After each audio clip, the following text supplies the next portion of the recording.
पुरख सुजाना, अदल करे गुर ज्ञान समाना।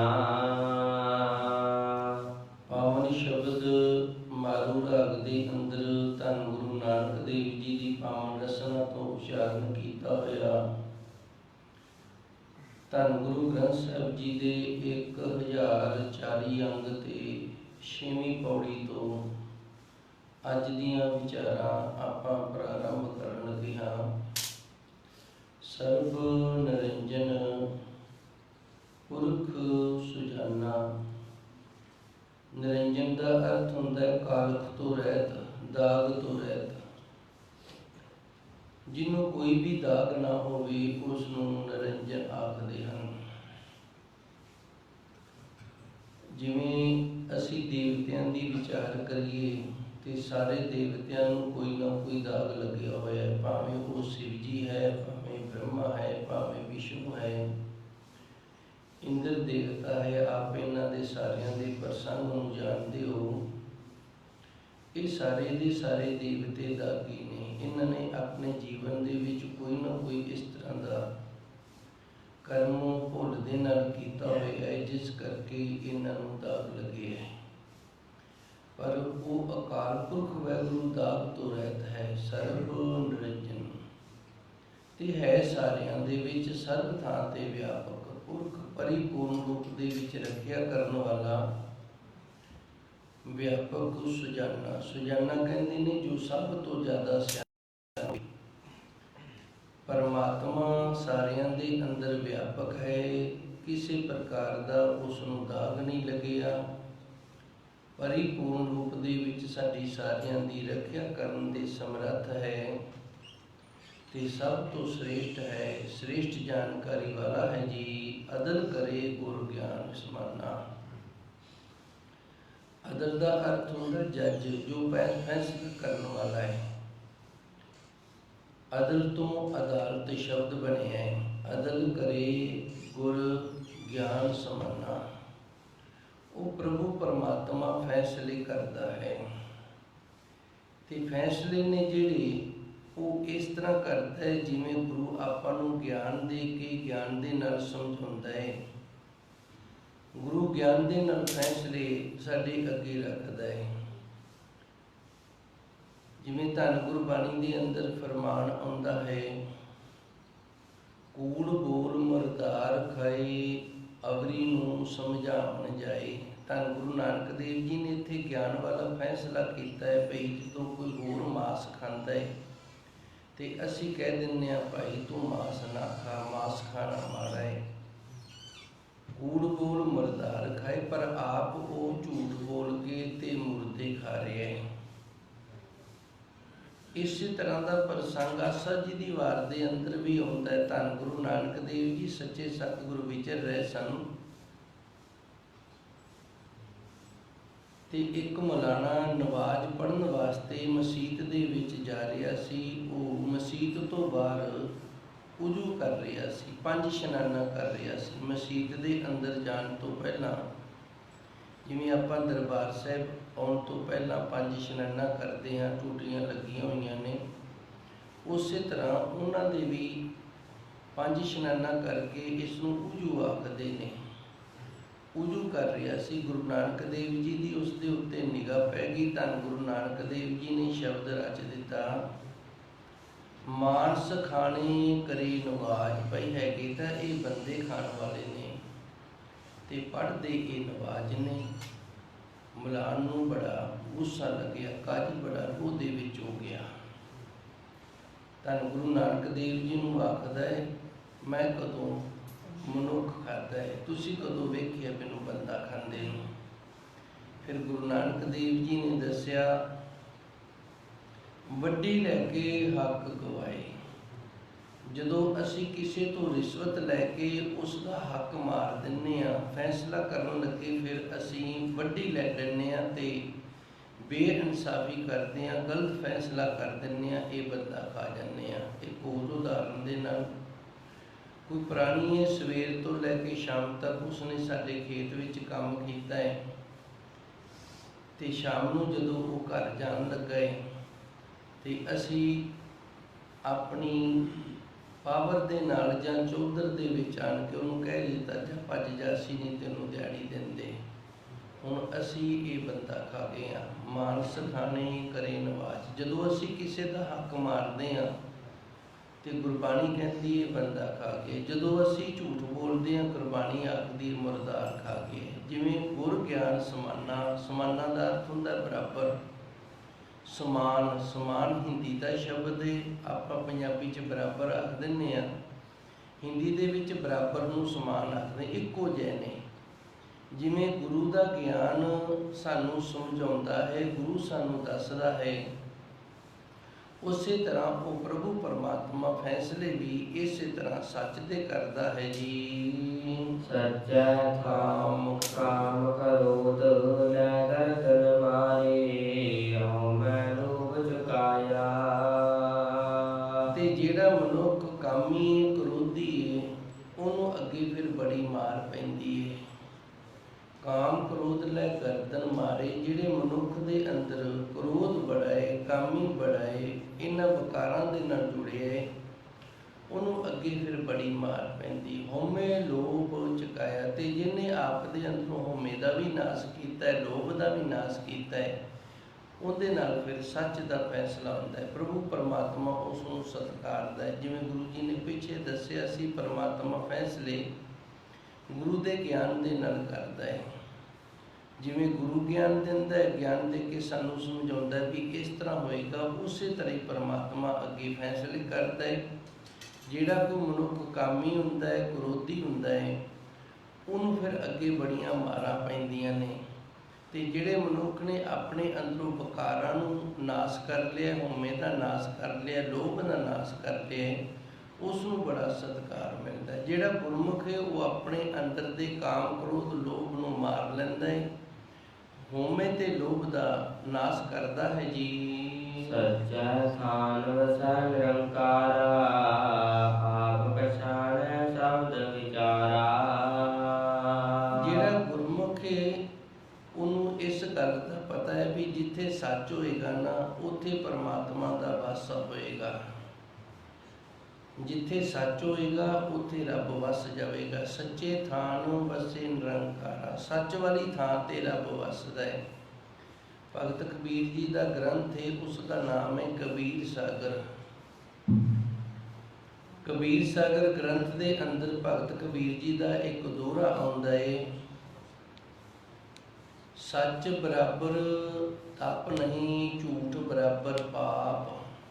ਸੱਚ ਵਰਗਾ ਕੋਈ ਤਪਸਵੀ ਨਹੀਂ। ਜਿਹੜਾ ਮਨੁੱਖ ਆਪਣੇ ਜੀਵਨ ਦੇ ਵਿੱਚ ਸੱਚ ਬੋਲਦਾ ਨਾ, ਉਹਦੇ ਵਰਗਾ ਕੋਈ ਤਪਸਵੀ ਨਹੀਂ।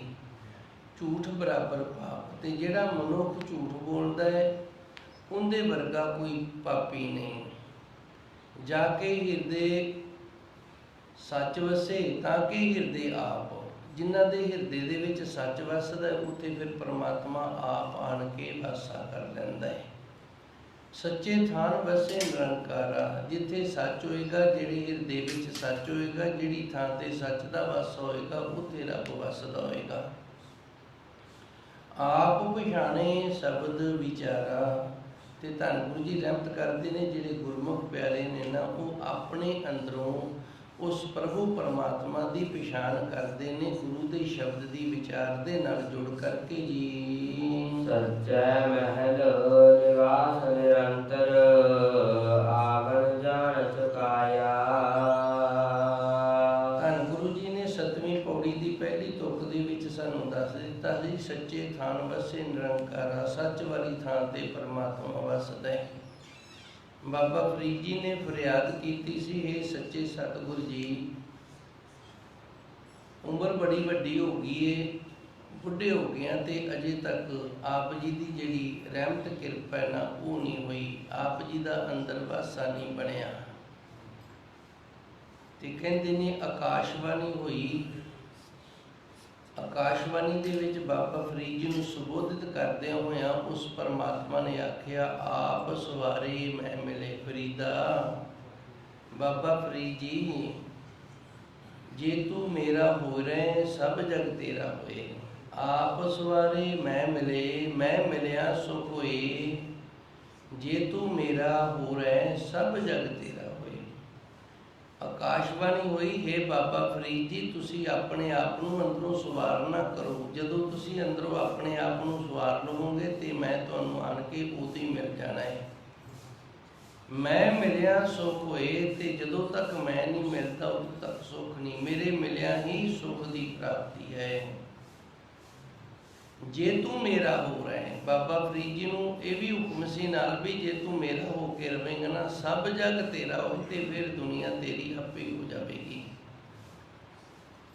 ਸੱਚੇ ਮਹਿਲ ਨਿਵਾਸ ਨਿਰੰਤਰ, ਜੇ ਸਾਡਾ ਅੰਦਰੋਂ ਸੱਚ ਦਾ ਅੰਦਰ ਬਣ ਗਿਆ ਹੈ ਤੇ ਫਿਰ ਉਸ ਪ੍ਰਭੂ ਪਰਮਾਤਮਾ ਦਾ ਇੱਕ ਰਸ ਵਾਸਾ ਹੋ ਗਿਆ। ਸੱਚੇ ਮਹਿਲ ਨਿਵਾਸ ਨਿਰੰਤਰ, ਸੱਚੇ ਸਰੂਪ ਦੇ ਵਿੱਚ ਉਸ ਪ੍ਰਭੂ ਪਰਮਾਤਮਾ ਦਾ ਸੱਚ ਦਾ ਵਾਸਾ, ਸੱਚਖੰਡੀ ਰੂਪੀ ਸਰੂਪ ਦੇ ਅੰਦਰ ਉਸ ਪਰਮਾਤਮਾ ਦਾ ਸੱਚ ਦਾ ਵਾਸਾ ਹੈ ਤੇ ਹੈ ਵੀ ਇੱਕ ਰਸ। ਆਵਣ ਜਾਣ ਚੁਕਾਇਆ, ਜਿਹੜਾ ਗੁਰਮੁਖ ਪਿਆਰਾ ਸੱਚ ਦਾ ਧਾਰਨੀ ਹੋ ਜਾਂਦਾ ਹੈ, ਸੱਚ ਸਰੂਪ ਨੂੰ ਆਪਣੇ ਅੰਦਰ ਨਿਵਾਸ ਕਰਵਾ ਲੈਂਦਾ ਹੈ, ਉਹਦਾ ਜੰਮਣ ਮਰਨਾ ਜਿਹੜਾ ਦੂਰ ਹੋ ਜਾਂਦਾ ਹੈ ਜੀ। ਨਾ ਮਨ ਚਲੈ ਨ ਕਉ ਲੋੜਾਵੈ, ਜੋਗੀ ਸ਼ਬਦ ਨਾ ਹਦ ਗਾਵੈ। ਇਹ ਮਨ ਦਾ ਸੁਭਾਅ ਹੈ, ਇਹ ਚੱਲਦਾ ਰਹਿੰਦਾ ਹੈ, ਕਦੀ ਕਿਸੇ ਪਾਸੇ ਚੱਲ ਪੈਂਦਾ ਹੈ, ਕਦੀ ਕਿਸੇ ਪਾਸੇ ਚੱਲ ਪੈਂਦਾ ਹੈ। ਸਾਡੇ ਸਰੀਰ ਦੀਆਂ ਕੁਝ ਕਿਰਿਆਵਾਂ ਨੇ, ਇਹ ਰੋਕ ਨਹੀਂ ਸਕਦੀਆਂ ਜੇ ਅਸੀਂ ਇਹਨਾਂ ਨੂੰ ਰੋਕਣ ਦਾ ਯਤਨ ਕਰੀਏ। ਜਿਵੇਂ ਸੁਆਸ ਨੇ, ਜੇ ਕੋ ਆਖੇ ਮੈਂ ਸੁਆਸ ਲਵਾਂ ਹੀ ਨਾ ਤੇ ਐਵੇਂ ਜਿਉਂਦਾ ਰਹਿ ਜਾਵਾਂ, ਤੇ ਨਹੀਂ, ਇਹ ਨਹੀਂ ਹੋਏਗਾ। ਸੁਆਸ ਚੱਲਦੇ ਰਹਿਣਗੇ, ਅਸੀਂ ਜੀਂਦੇ ਰਹਾਂਗੇ। ਫਿਰ ਸੁਆਸ ਲੈਣ ਦੇ ਲਈ ਸਾਨੂੰ ਕਰਨਾ ਵੀ ਕੁਝ ਨਹੀਂ ਪੈਂਦਾ, ਭਾਵੇਂ ਅਸੀਂ ਸੁੱਤੇ ਹਾਂ, ਭਾਵੇਂ ਜਾਗਦੇ ਹਾਂ, ਭਾਵੇਂ ਕਿਸੇ ਦੇ ਨਾਲ ਕੋਈ ਗੱਲਬਾਤ ਕਰ ਰਹੇ ਹਾਂ, ਇਹ ਆਪਣੇ ਆਪ ਹੀ ਚੱਲਦੇ ਰਹਿੰਦੇ ਨੇ। ਇਸੇ ਤਰ੍ਹਾਂ ਸਾਡਾ ਦਿਲ ਹੈ, ਦਿਲ ਦੀ ਧੜਕਣ ਹੈ ਜਿਹੜੀ ਇਹ ਵੀ ਚੱਲਦੀ ਰਹੇਗੀ। ਜੇ ਦਿਲ ਦੀ ਧੜਕਣ ਰੁਕ ਗਈ ਤੇ ਫਿਰ ਵੀ ਮਨੁੱਖ ਦਾ ਅੰਤ ਹੋ ਜਾਂਦਾ ਹੈ। ਇਸੇ ਤਰ੍ਹਾਂ ਸਾਡੇ ਮਨ ਦੀਆਂ ਵਿਚਾਰਾਂ ਨੇ, ਜੇ ਮਨ ਦੀਆਂ ਵਿਚਾਰਾਂ ਰੁਕ ਗਈਆਂ ਤੇ ਮਨੁੱਖ ਜਿਹੜਾ ਇਹ ਜਿੰਦਾ ਨਹੀਂ ਰਹਿ ਸਕਦਾ। ਜੇ ਜਿੰਦਾ ਰਹਿ ਵੀ ਜਾਵੇਗਾ ਤੇ ਫਿਰ ਇਹ ਸੁੰਨ ਹੋ ਜਾਵੇਗਾ। ਕੁਝ ਵੀ ਵਿਚਾਰ ਆਈ ਤੋਂ ਬਿਨਾਂ ਮਨੁੱਖ ਕਿਰਿਆ ਨਹੀਂ ਕਰ ਸਕਦਾ। ਪਹਿਲੋਂ ਮਨੁੱਖ ਦੇ ਅੰਦਰ ਵਿਚਾਰ ਬਣਦੀ ਹੈ, ਵਿਚਾਰ ਤੋਂ ਬਾਅਦ ਫਿਰ ਉਸ ਵਿਚਾਰ ਦੇ ਉੱਤੇ ਬੁੱਧੀ ਫੈਸਲਾ ਕਰਦੀ ਹੈ, ਬੁੱਧੀ ਦੇ ਫੈਸਲੇ ਤੋਂ ਬਾਅਦ ਫਿਰ ਸਰੀਰ ਹੈ ਜਿਹੜਾ ਉਹ ਕਿਰਿਆ ਕਰਦਾ ਹੈ। ਸਾਡੇ ਅੰਦਰ ਇੱਕ ਚਤੁਸ਼ਟਾ ਕਰਨੇ ਦੇ ਵਿੱਚ ਚਾਰ ਚੀਜ਼ਾਂ ਨੇ, ਇਹਦੇ ਚਾਰ ਹਿੱਸੇ ਨੇ, ਚਾਰ ਸੁਭਾਅ ਨੇ ਇਹਦੇ। ਇੱਕ ਮਨ ਹੈ, ਮਨ ਦਾ ਮਤਲਬ ਹੈ ਮਨ ਦੇ ਅੰਦਰ ਵਿਚਾਰਾਂ ਦਾ ਕਰਨਾ, ਮਨ ਵਿਚਾਰਾਂ ਦਾ ਸਮੂਹ ਹੈ। ਦੂਜਾ ਚਿੱਤ ਹੈ, ਇਹ ਪਿਛਲੇ ਸਮੇਂ ਨੂੰ ਚੇਤੇ ਰੱਖਦਾ ਹੈ। ਸਾਡੇ ਬਚਪਨ ਤੋਂ ਲੈ ਕੇ ਹੁਣ ਤੱਕ ਕਈ ਗੱਲਾਂ ਸਾਨੂੰ ਚੇਤੇ ਨੇ, ਇਹ ਚਿੱਤ ਦਾ ਕੰਮ ਹੈ। ਤੀਸਰੀ ਬੁੱਧੀ ਹੈ। ਮਨ ਤੇ ਚਿੱਤ ਜੋ ਚੇਤੇ ਕਰਦੇ ਨੇ, ਮਨ ਜੋ ਵਿਚਾਰਾਂ ਕਰਦਾ, ਬੁੱਧੀ ਉਹਦੇ ਤੇ ਫੈਸਲਾ ਕਰਦੀ ਵੀ ਮਨ ਨੇ ਜਿਹੜੀ ਵਿਚਾਰ ਕੀਤੀ ਹੈ ਕੰਮ ਮੈਂ ਕਰਨਾ ਹੈ ਕਿ ਨਹੀਂ ਕਰਨਾ। ਜਿਨ੍ਹਾਂ ਦੀ ਸ੍ਰੇਸ਼ਟ ਬੁੱਧੀ ਹੁੰਦੀ ਹੈ ਉਹ ਫਿਰ ਮਨ ਦੀ ਵਿਚਾਰ ਨੂੰ ਬਦਲ ਦਿੰਦੇ ਨੇ। ਜਿਨ੍ਹਾਂ ਦੀ ਬੁੱਧੀ ਸ੍ਰੇਸ਼ਟ ਨਹੀਂ ਹੁੰਦੀ ਉਹ ਜਿਵੇਂ ਮਨ ਨੇ ਕਹਿ ਦਿੱਤਾ ਉਵੇਂ ਮਗਰ ਲੱਗ ਜਾਂਦੇ ਨੇ, ਫਿਰ ਗਲਤ ਵੀ ਹੋ ਜਾਂਦਾ ਹੈ। ਤੀਜਾ ਹੈ ਅਹੰ। ਇਹ ਅਹੰ ਭਾਵ ਹੈ, ਇਹਨੂੰ ਆਪਾ ਭਾਵ ਵੀ ਕਹਿ ਦਿੰਦੇ ਨੇ। ਮਨੁੱਖ ਜਦੋਂ ਮਨ ਦੇ ਵਿੱਚ ਵਿਚਾਰ ਚੱਲਦੀ ਏ ਤੇ ਬੁੱਧੀ ਉਹਦੇ ਤੇ ਫੈਸਲਾ ਕਰਦੀ ਹੈ ਵੀ ਹਾਂ ਤੂੰ ਇਹਨੂੰ ਕਰ ਲਾ, ਤੇ ਫਿਰ ਮਨੁੱਖ ਦੇ ਅੰਦਰ ਅਹੰ ਬਣ ਜਾਂਦਾ ਹੈ। ਇਹ ਆਪਾ ਭਾਵ ਹੈ ਜਿਹੜਾ ਇਹ ਮਨੁੱਖ ਨੂੰ ਅੱਗੇ ਕਿਰਿਆ ਕਰਨ ਦੇ ਲਈ, ਜਿਹੜਾ ਸਰੀਰ ਹੈ ਸਰੀਰ ਦੀ ਕਿਰਿਆ ਦੇ ਨਾਲ ਜੁੜ ਜਾਂਦਾ ਹੈ, ਸਰੀਰ ਅੱਗੇ ਕਿਰਿਆ ਕਰਨ ਲੱਗ ਜਾਂਦਾ ਹੈ, ਹੱਥ ਪੈਰ ਚੱਲਣ ਲੱਗ ਜਾਂਦੇ ਨੇ ਵੀ ਹੁਣ ਆਪਾਂ ਇਹ ਕਰਨਾ ਹੈ। ਹੁਣ ਇੱਥੇ ਗੁਰੂ ਮਹਾਰਾਜ ਜੀ ਰਹਿਮਤ ਕਰਦੇ ਨੇ, ਨਾ ਮਨ ਚੱਲੇ ਨਾ ਪੌਣ ਉਡਾਵੇ। ਪੌਣ ਤੋਂ ਭਾਵ ਹੈ ਵਾਸ਼ਨਾ। ਹੁਣ ਮਨ ਦੇ ਅੰਦਰ ਵਾਸ਼ਨਾ ਦੀ ਹਵਾ ਹੈ ਨਾ ਜਿਹੜੀ, ਇਹ ਨਹੀਂ ਲੱਗਦੀ। ਜਦੋਂ ਮਨ ਦੇ ਅੰਦਰ ਵਾਸ਼ਨਾ ਦੀ ਹਵਾ ਨਹੀਂ ਆ ਰਹੀ ਤੇ ਮਨ ਜਿਹੜਾ ਇਹ ਬੁਰੇ ਪਾਸੇ ਨਹੀਂ ਚੱਲਦਾ, ਕੇਵਲ ਬੰਦਗੀ ਤੇ ਸਿਮਰਨ ਵਾਲੇ ਪਾਸੇ ਚੱਲਦਾ ਹੈ। ਨਾ ਮਨ ਚੱਲੇ ਨਾ ਪੌਣ ਉਡਾਵੇ, ਨਾ ਮਨ ਦੇ ਵਿੱਚ ਵਾਸ਼ਨਾਵਾਂ ਆਉਂਦੀਆਂ ਨੇ ਤੇ ਨਾ ਹੀ ਮਨ ਜਿਹੜਾ ਉਹਨਾਂ ਵਾਸ਼ਨਾਵਾਂ ਦੇ ਪਿੱਛੇ ਚੱਲਣਾ ਕਰਦਾ ਹੈ। ਜਿਵੇਂ ਸਰੋਵਰ ਦਾ ਪਾਣੀ ਰੁਕਿਆ ਹੋਇਆ ਹੈ, ਜ਼ੋਰ ਦੀ ਹਵਾ ਦਾ ਝੋਕਾ ਆਇਆ ਤੇ ਇਹਦੇ ਵਿੱਚ ਲਹਿਰਾਂ ਚੱਲ ਪਈਆਂ ਨੇ, ਇਸੇ ਤਰ੍ਹਾਂ ਮਨ ਜਿਹੜਾ ਜੇ ਕਿਤੇ ਗੁਰੂ ਚਰਨਾਂ ਦੇ ਵਿੱਚ ਰੁਕ ਵੀ ਜਾਵੇ, ਨਾਮ ਦੇ ਨਾਲ ਸਿਮਰਨ ਦੇ ਨਾਲ ਰੁਕ ਵੀ ਜਾਵੇ, ਤੇ ਫਿਰ ਵਾਸ਼ਨਾ ਦੀ ਹਵਾ ਜਿਹੜੀ ਉਹਦੇ ਨਾਲ ਇਹ ਵਾਸ਼ਨਾ ਵਾਲੇ ਪਾਸੇ ਚੱਲ ਪੈਂਦਾ ਹੈ। ਜੋਗੀ ਸ਼ਬਦ ਅਨਹਦ ਵਾਵੇ, ਜੁੜਿਆ ਹੋਇਆ ਮਨੁੱਖ ਹੈ ਜਿਹੜਾ ਪਰਮਾਤਮਾ ਦੇ ਨਾਲ, ਉਹਦਾ ਬਾਣੇ ਜਿਹੜਾ ਉਹਦੇ ਅੰਦਰ ਫਿਰ ਉਹ ਸੱਚੇ ਸਤਿਗੁਰ ਦਾ ਸ਼ਬਦ ਹੈ ਜਿਹੜਾ ਅਨਹਦ ਉਹ ਵੱਜਦਾ ਹੈ ਜੀ। ਪੰਜ ਸ਼ਬਦ ਚਨਕਾਰ ਨਿਰਾਲਮ, ਪ੍ਰਭ ਆਪੇ ਵਾਏ ਸੁਨਾਇਆ। ਜਿਨ੍ਹਾਂ ਦਾ ਮਨ ਵਾਸ਼ਨਾ ਵਾਲੇ ਪਾਸੋਂ ਰੁਕ ਕੇ ਗੁਰੂ ਚਰਨਾਂ ਦੇ ਵਿੱਚ ਜੁੜ ਗਿਆ ਹੈ, ਨਾਮ ਦੇ ਨਾਲ ਜੁੜ ਗਿਆ ਹੈ, ਮਨ ਦੇ ਵਿੱਚ ਵਾਸ਼ਨਾ ਕੋਈ ਨਹੀਂ ਆਦੀ, ਗੁਰੂ ਦੀ ਰਹਿਮਤ ਕਿਰਪਾ ਦੇ ਨਾਲ ਜੁੜੇ ਹੋਏ ਨੂੰ ਸੱਚੇ ਸਤਿਗੁਰ ਦਾ ਸ਼ਬਦ ਹੈ ਜਿਹੜਾ ਉਹ ਅੰਦਰ ਸੁਣਾਈ ਦੇਣ ਲੱਗਿਆ। ਪੰਜ ਸ਼ਬਦ ਝੁਨਕਾਰ ਨਿਰਾਲਮ, ਇਹ ਸ਼ਬਦ ਹੈ ਜਿਹੜਾ ਇਹ ਬੜਾ ਆਨੰਦ ਦੇਣ ਵਾਲਾ ਹੈ। ਪੰਜ ਸ਼ਬਦ ਝੁਨਕਾਰ ਨਿਰਾਲਮ, ਇਹ ਮੈਲ ਤੋਂ ਰਹਿਤ ਹੈ ਤੇ ਇਹ ਝੁਨਕਾਰ ਛੱਡਦਾ ਹੈ ਅੰਦਰੋਂ। ਪ੍ਰਭ ਆਪੇ ਵਾਏ ਸੁਨਾਇਆ, ਇਹ ਪ੍ਰਭੂ ਪਰਮਾਤਮਾ ਦੀ ਕਿਰਪਾ ਦੇ ਨਾਲ ਵਾਹਿਗੁਰੂ ਨੇ ਆਪ ਹੀ ਕਿਰਪਾ ਕੀਤੀ, ਅੰਦਰੋਂ ਸੁਣਾਈ ਦਿੱਤਾ ਹੈ ਜੀ। ਭਉ ਬੈਰਾਗਾ ਸਹਿਜ ਸਮਾਤਾ, ਹਉ ਮੈਂ ਤਿਆਗੀ ਅਨਹਤ ਰਾਤਾ। ਬੈਰਾਗ ਦਾ ਅਰਥ ਹੁੰਦਾ ਹੈ ਮਨ ਦੇ ਵਿੱਚ ਕਿਸੇ ਚੀਜ਼ ਦਾ ਮੋਹ ਖਤਮ ਹੋ ਜਾਣਾ। ਬੈਰਾਗ ਇਹਦਾ ਅਰਥ ਹੈ ਮਨ ਦੇ ਅੰਦਰ ਕਿਸੇ ਚੀਜ਼ ਦਾ ਮੋਹ ਖਤਮ ਹੋ ਜਾਣਾ, ਉਹਨੂੰ ਬੈਰਾਗ ਆਖਦੇ ਨੇ। ਇਹ ਬੈਰਾਗ ਹੈ ਜਿਹੜਾ ਇਹਦੇ ਕਈ ਕਾਰਨ ਨੇ। ਗੁਰੂ ਮਹਾਰਾਜ ਜੀ ਨੇ ਇੱਥੇ ਭਉ ਬੈਰਾਗ ਦੀ ਗੱਲ ਕੀਤੀ ਹੈ, ਪਰ ਇਹ ਬੈਰਾਗ ਹੈ ਜਿਹੜਾ ਇਹ 2-3 ਪ੍ਰਕਾਰ ਦਾ ਹੁੰਦਾ ਹੈ। ਇੱਕ ਬੈਰਾਗ ਹੈ ਜਿਵੇਂ ਰਾਜਾ ਭਰਥਰੀ ਹੋਇਆ ਹੈ। ਰਾਜਾ ਭਰਥਰੀ ਸੀ, ਉਹ ਆਪਣੀ ਪਤਨੀ ਨੂੰ ਬਹੁਤ ਪਿਆਰ ਕਰਦਾ ਸੀ ਤੇ ਉਹ ਆਪਣੀ ਪ੍ਰਜਾ ਨੂੰ ਵੀ ਬੜਾ ਸੁੱਖ ਦਿੰਦਾ ਸੀ। ਉਹਦੀ ਪ੍ਰਜਾ ਰਾਜੇ ਭਰਥਰੀ ਨੂੰ ਰੱਬ ਦੀ ਤਰ੍ਹਾਂ ਮੰਨਿਆ ਕਰਦੀ ਸੀ। ਇਹਦੇ ਰਾਜ ਦੇ ਵਿੱਚ ਕੋਈ ਸਾਧੂ ਸੰਤ ਸੀ, ਉਹਨੇ ਬੰਦਗੀ ਕੀਤੀ, ਬੰਦਗੀ ਦੇ ਨਾਲ ਉਹਨੂੰ ਅਮਰ ਫਲ ਦੀ ਪ੍ਰਾਪਤੀ ਹੋਈ ਤੇ ਸਾਧੂ ਸੰਤ ਨੇ ਆਖਿਆ ਆਪਾਂ ਇਹਦੇ ਅਮਰ ਫਲ ਛਕ ਕੇ ਕੀ ਕਰਨਾ, ਚਲੋ ਰਾਜੇ ਨੂੰ ਦੇ ਦਿੰਦੇ ਆ, ਇਹਦੀ ਉਮਰ ਵੱਧ ਜਾਏਗੀ ਤੇ ਰਾਜਾ ਜਿਹੜਾ ਇਹ ਪ੍ਰਜਾ ਦੇ ਵਿੱਚ ਚੰਗਾ ਰਾਜ ਕਰ ਰਿਹਾ, ਪ੍ਰਜਾ ਨੂੰ ਹੋਰ ਜ਼ਿਆਦਾ ਸੁੱਖ ਮਿਲੇਗਾ। ਇਹ ਮਰ ਗਿਆ ਤੇ ਕੋਈ ਹੋਰ ਰਾਜਾ ਆ ਗਿਆ ਤੇ ਕਿਤੇ ਉਹ ਹੋਰ ਸੁਭਾਅ ਦਾ ਆ ਗਿਆ ਤੇ ਪ੍ਰਜਾ ਨੂੰ ਦੁਖੀ ਨਾ ਕਰਨ ਲੱਗ ਜਾਵੇ। ਇਸ ਫਕੀਰ ਨੇ ਭਰਥਰੀ ਰਾਜੇ ਨੂੰ ਲਿਆ ਕੇ ਇਹ ਅਮਰ ਫਲ ਦੇ ਦਿੱਤਾ ਤੇ ਭਰਥਰੀ ਰਾਜਾ ਸੀ, ਇਹਦੇ ਅੰਦਰ ਖਿਆਲ ਆ ਗਿਆ ਭਈ ਮੇਰੀ ਰਾਣੀ ਹੈ ਜਿਹੜੀ ਇਹ ਜਵਾਨ ਰਵੇ, ਮੇਰੀ ਤਾਂ ਚਲੋ ਖੈਰ ਮੈਂ ਰਹੇ। ਕਿਉਂਕਿ ਜਿੱਥੇ ਮਨੁੱਖ ਦਾ ਮਨ ਲੱਗਿਆ ਹੁੰਦਾ ਹੈ, ਜਿਹਨੂੰ ਮਨੁੱਖ ਪਿਆਰ ਕਰਦਾ ਹੈ, ਉਹਦਾ ਭਲਾ ਸੋਚਦਾ ਹੈ। ਇਹਨੇ ਇਹ ਅਮਰ ਫਲ ਆਪਣੀ ਘਰਵਾਲੀ ਨੂੰ ਦੇ ਦਿੱਤਾ। ਉਹਨੇ ਅੱਗੇ ਇਹ ਅਮਰ ਫਲ ਸੀ ਜਿਹੜਾ ਇਹ ਤਬੇਲੇਵਾਨ ਨੂੰ ਦੇ ਦਿੱਤਾ, ਜੋ ਘੋੜਿਆਂ ਦੀ ਲਿੱਦ ਇਕੱਠੀ ਕਰਿਆ ਕਰਦਾ ਸੀ, ਉਹਨਾਂ ਨੂੰ ਸੰਭਾਲਿਆ ਕਰਦਾ ਸੀ। ਉਸਨੇ ਉਹ ਫਲ ਪਿੰਡ ਦੇ ਸ਼ਹਿਰ ਦੇ ਵਿੱਚ ਇੱਕ ਵੇਸਵਾ ਨੂੰ ਦੇ ਦਿੱਤਾ ਤੇ ਵੇਸਵਾ ਨੇ ਆਖਿਆ ਮੈਂ ਤਾਂ ਕੁਕਰਮ ਹੀ ਕਮਾਣੇ ਨੇ, ਕਿਉਂ ਨਾ ਇਹ ਅਮਰ ਫਲ ਰਾਜੇ ਨੂੰ ਦੇ ਦਿੱਤਾ ਜਾਵੇ। ਉਹ ਰਾਜ ਕਰੇਗਾ ਤੇ ਸ਼ਹਿਰ ਦੇ ਵਿੱਚ, ਦੇਸ਼ ਦੇ ਵਿੱਚ ਸੁੱਖ ਸ਼ਾਂਤੀ ਬਣੀ ਰਹੇਗੀ। ਬੜਾ ਚੰਗਾ ਰਾਜਾ ਹੈ। ਰਾਜੇ ਦੇ ਪਾਸ ਜਦੋਂ ਇਸ ਤਰ੍ਹਾਂ ਘੁੰਮ ਫਿਰ ਕੇ ਫਲ ਫਿਰ ਆ ਗਿਆ, ਅਮਰ ਫਲ ਆ ਗਿਆ ਤੇ ਰਾਜਾ ਬੜਾ ਹੈਰਾਨ ਹੋ ਗਿਆ ਕਿ ਇਹ ਤਾਂ ਉਹੀ ਅਮਰ ਫਲ ਹੈ ਜਿਹੜਾ ਮੈਂ ਰਾਣੀ ਨੂੰ ਦਿੱਤਾ ਸੀ। ਰਾਜੇ ਨੇ ਫਿਰ ਰੋਬ ਦੇ ਨਾਲ ਇਸ ਔਰਤ ਨੂੰ ਪੁੱਛਿਆ ਤੇਰੇ ਕੋਲ ਇਹ ਫਲ ਕਿੱਥੋਂ ਆਇਆ? ਇਸ ਨੇ ਆਖਿਆ ਤੇਰੇ ਇੱਥੇ ਰਾਜ ਦਰਬਾਰ ਦੇ ਵਿੱਚ ਜੋ ਘੋੜਿਆਂ ਦੀ ਲਿੱਦ ਇਕੱਠੀ ਕਰਦਾ ਹੈ ਉਹਦੇ ਤੋਂ ਆਇਆ ਹੈ। ਉਹਨੂੰ ਸੱਦ ਕੇ ਪੁੱਛਿਆ ਗਿਆ, ਉਹਨੇ ਰਾਣੀ ਦਾ ਨਾਂ ਲੈ ਦਿੱਤਾ।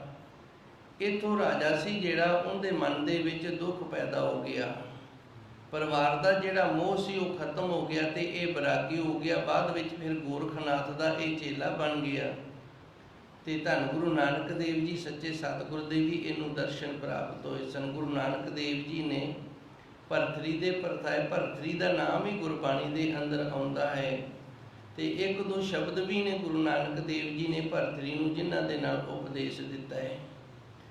ਦੂਜਾ ਜਿਵੇਂ ਪੂਰਨ ਭਗਤ ਹੋਇਆ, ਪੂਰਨ ਭਗਤ ਰਾਜੇ ਸਲਵਾਨ ਦਾ ਪੁੱਤਰ ਸੀ।